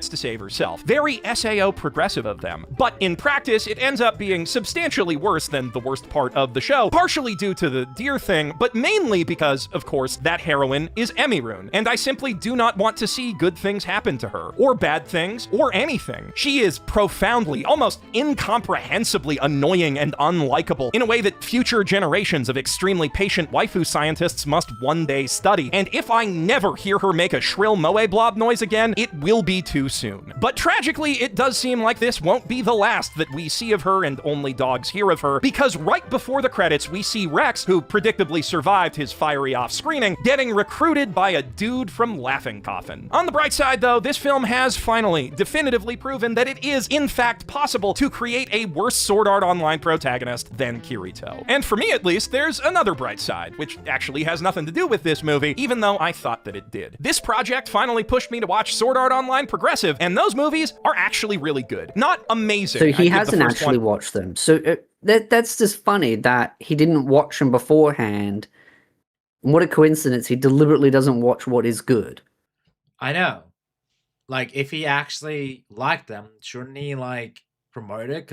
Considering he has dogged on Sword Art Online a lot, okay? I think the last time he praised Sword Art Online was, like, Gun Gale Online. Like, the spin-off show. So, like, it's kind of funny that he hasn't, like, done it for the movies. Like, I kind of wish he kind of did. Like, it would have been come full circle. It would have been like, hey, listen, didn't really like the shows. I liked Gun Gale Online, but I think the main series is not really my cup of tea. And now he's gone to Progressive. Like, I actually like him. So, like, it would have been nice. But, hey, I guess it wasn't too clickbaity and ragey enough. So, an 8 out of 10 and the second like a low 7, but it really is impressive just how much the story can be improved simply by slowing it down and shifting perspective to the substantially more interesting character that is Asuna. Just grounding the action in the POV of someone who's not instantly the best guy in the game does so much to help the horror aspects of the story hit home, and her relationship with her friend Mito creates a through line that gives the boss encounters in each movie some real emotional weight. Hell, it even makes Kirito himself more tolerable. The shift in dynamic from guy who runs around picking up a pseudo-harem by being a stoic badass to guy whose only friends are his wife's friends because despite being a badass, he's low-key still kind of a loser, is just way more entertaining and endearing. He benefits so much from sloughing off the burden of audience insert and actually getting to be a character. So wow! He even gave compliments to Kirito himself. You know what? That's character progression. My gosh. He's actually done it. He's actually liked Kirito after all these years of lambasting him. Well done, sir. Well done. He's done it, chat. Obviously, I would not recommend spending $100 on this movie. Dude, you're not spending $100 on the movie. See, that's just misleading because he's buying the game and the movie comes as the bonus when he up orders it. That's like I'm gonna be you're honest. misleading people. I'm gonna be honest. This is actually fucking cool. All right, the fact that they have an actual anime with the game, that's fucking cool. This is more okay. This game has more like Matt. awesome You bonus destroyed stuff. good peace in the chat. Disappointed, Matt. Matt, you should have just disappointed. You should have just been quiet. This is the point, Matt. Whenever you meet a woman, just don't talk. Because as soon as you talk, they'll find something. That's what women do. They look for something. They're vultures. They're machines. They're animals. For example, out for you. For example, you just take a pose, you just take a picture of something that, or you just do a status update that you're not really feeling that well. And then all of a sudden they go in your DMs and then they're like, oh my gosh, is everything okay? And then you're like, okay, I'll just say hi and whatever. And then they just attack you. Raisin's going to give us such a long conversation after this stream. Oh, yeah, for sure. You know, listen, Razor's done it to me where she's like, "Are you okay, honey?" And I'm like, all right, sure, I'm all right. She goes in for the kill. She's like, eh. You'll meet women. I thought Tony only had a body pillow of a redhead. To be honest, he'd probably still have a better stimulating conversation with that body pillow than real women. Probably. And I don't have a body pillow. I actually don't have a body pillow. You need to get one of those. They're actually pretty good, actually. I know. Who actually think those ones are worth 4 hours in your Crunchyroll subscription. If All My SAO Roasting has ever made you curious to try the real thing out, they are definitely the best version of it, in the same way that this movie is definitely the worst. With that said, though, there is still some pretty darn bad SAO content that I haven't yet gotten around to roasting. The other part of Alicization, in which the Jesus-kun meme becomes more literal than you can possibly imagine, and it's a race to see if he can resurrect in time to defeat the literal CEO of racism from America. So let me know in the... The bias is showing. The bias is really showing. Comments below if you'd like to see me take one more crack at the old horse corpse, or if you're happy to just let it lie with this video. I'm Jeff Thu, mostly retired SAO hater. I'm retired, but you just did it again. He's gonna do it. Because, like, listen, like, it did really well, this video. 431,000 views. Oh, yeah. I respect the grind, but don't kid yourself, Mother's Basement. We know you're doing it for the grind. That's why you did it, because you knew it would get good views within a day. Like, when it comes to, like, his other videos, like, the Avatar one did really well. 967,000 views. And then, like, he averages around 200,000, views per video, which is really good. It's a lot, and again, he's doing a lot better than Joey because he's stuck to his, sort of thing that he wants. His crowd. And then, well, he always built it on that, and he's fed into that crowd a lot. So, and then, like, I'm looking at his views, and it's relatively consistent. I mean, it dipped below with 160,000 here, but otherwise, it bounced back with 227,000. 412, 742. He's doing relatively well in terms of the views. Yeah, they're pretty good. But yeah. Anyway, that's pretty much it for the video. Yeah. That's pretty much it for the stream. It's been pretty good. Yeah, it was great. Yeah, I loved it. Till the women came. Till the women came. It's always that. See, the best part is I don't have to put up with them in my community. I know. I have an earful in my community. That's the best part. You're thinking, oh, they're going to come after you. What are they going to do? Come into my community? I mean, listen. Mine is my women are pretty base. They're pretty alright, but they're still women. Razor's the exception to the rule. Hey, Cindy's pretty. She's cool my favorite. Oh, I'm not. Well, Sydney's not really part of your community, so I didn't really think of Sydney. Yeah, that's true. I was thinking exclusively within your bubble. I was like, Razor's my favorite out of them all. I like Razor. Razor's cool. Hunty's cool. A lot of the. You have women in your community? No, there's no such thing as women on the internet. But if I'm being serious, yes, I actually do have women in the community. I've got a fair few, actually. Yeah, there's. I know that there's one, Renee, who's another South Australian. I know her in real life. We went to TAFE together. Yeah, nice. And then there's Sam. And then naturally there's Razor as well. Does Sam really count as part of the community? Because I don't really see her like in the Discord. She lurks. I know. She lurks. Because she always reminds me of what content I'm doing. And I'm just like, wait, you watch? And she's like, oh yeah, I just don't talk. I'm like, oh, that makes sense. To be fair, she was there lurking and seeing like our fucking Discord fight in your fucking. Oh yeah. Fucking, and then Ace showed up. That was pretty fucking hilarious. He just like showed it's up. The only time he ever joins in the conversation is then, because he's on the server. He never talks, and that's the one time he talks. You fucking muted him for a day. That was hilarious. He deserved it because he never talks. Dude, I got muted for an hour because of this shit. It was hilarious. It was. Ah, it was a great time. But I have yeah. about 10% of my viewers, Hunty, are actually females. I checked the statistics. It's 10.4. I think mine's about 17%. To be fair, I'm pretty sure most of that percentage makes up from Hunty, Razor, and a couple of others. But yeah. But most of my female viewers come from videos, which is weird because I didn't really think a lot of women would watch my videos. They probably did after that door humping one. Oh yeah. Isn't I that do some one of pretty your- wild things in my videos. Isn't that like one of your most viewed ones too, by the way, recently? If I'm not mistaken, or it could. Maybe? I don't know if I did it in the Hetero Slop or the Kotaku one. Yeah, because I know that it is. Because the Hetero Slop did pretty well. Yeah, that hetero slop one did really well, and then he did a follow up to that. Hunty, can I give you some advice? Stop making it easy for me to say really stupid stuff. I mean, might as well. Like I'm end it off on babysitting 10 kids, and I'm like, wait, are they all different dads? All right. Okay. Well, on that note, Espiritu, plug your stuff then.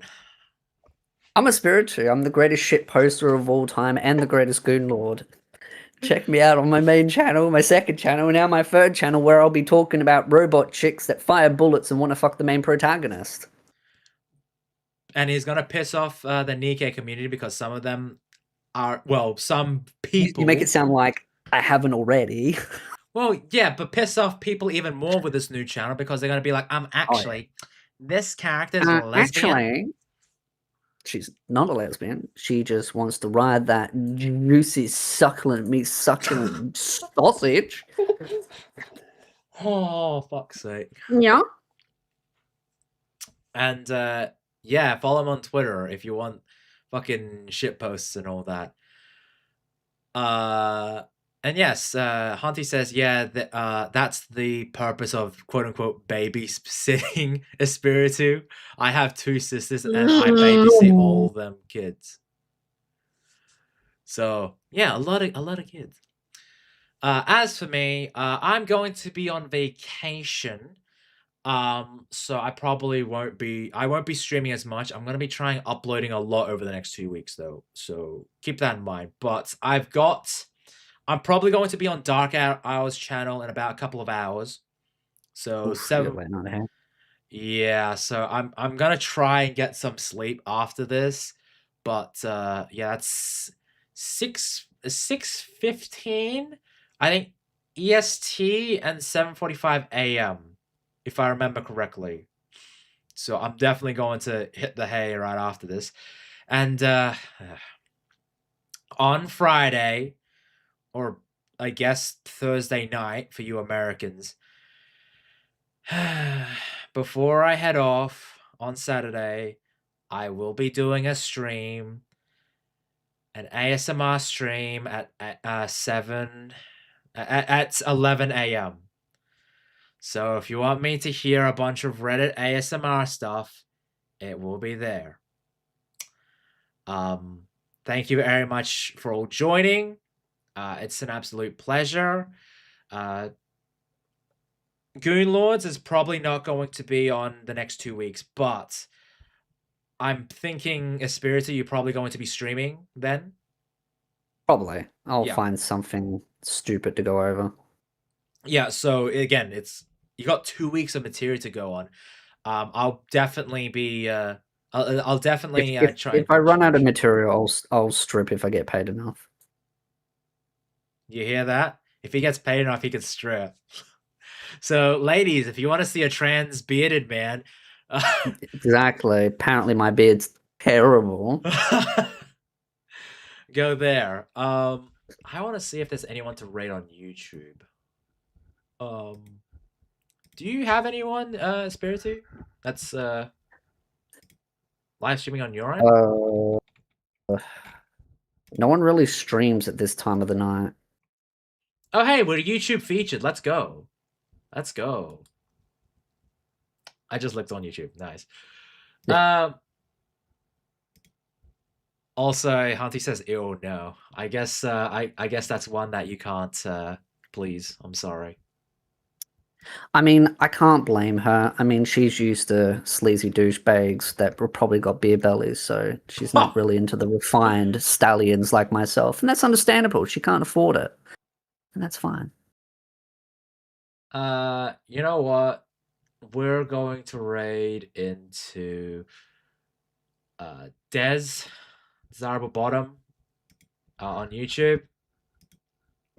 Please show us some love. She's an absolute sweetheart.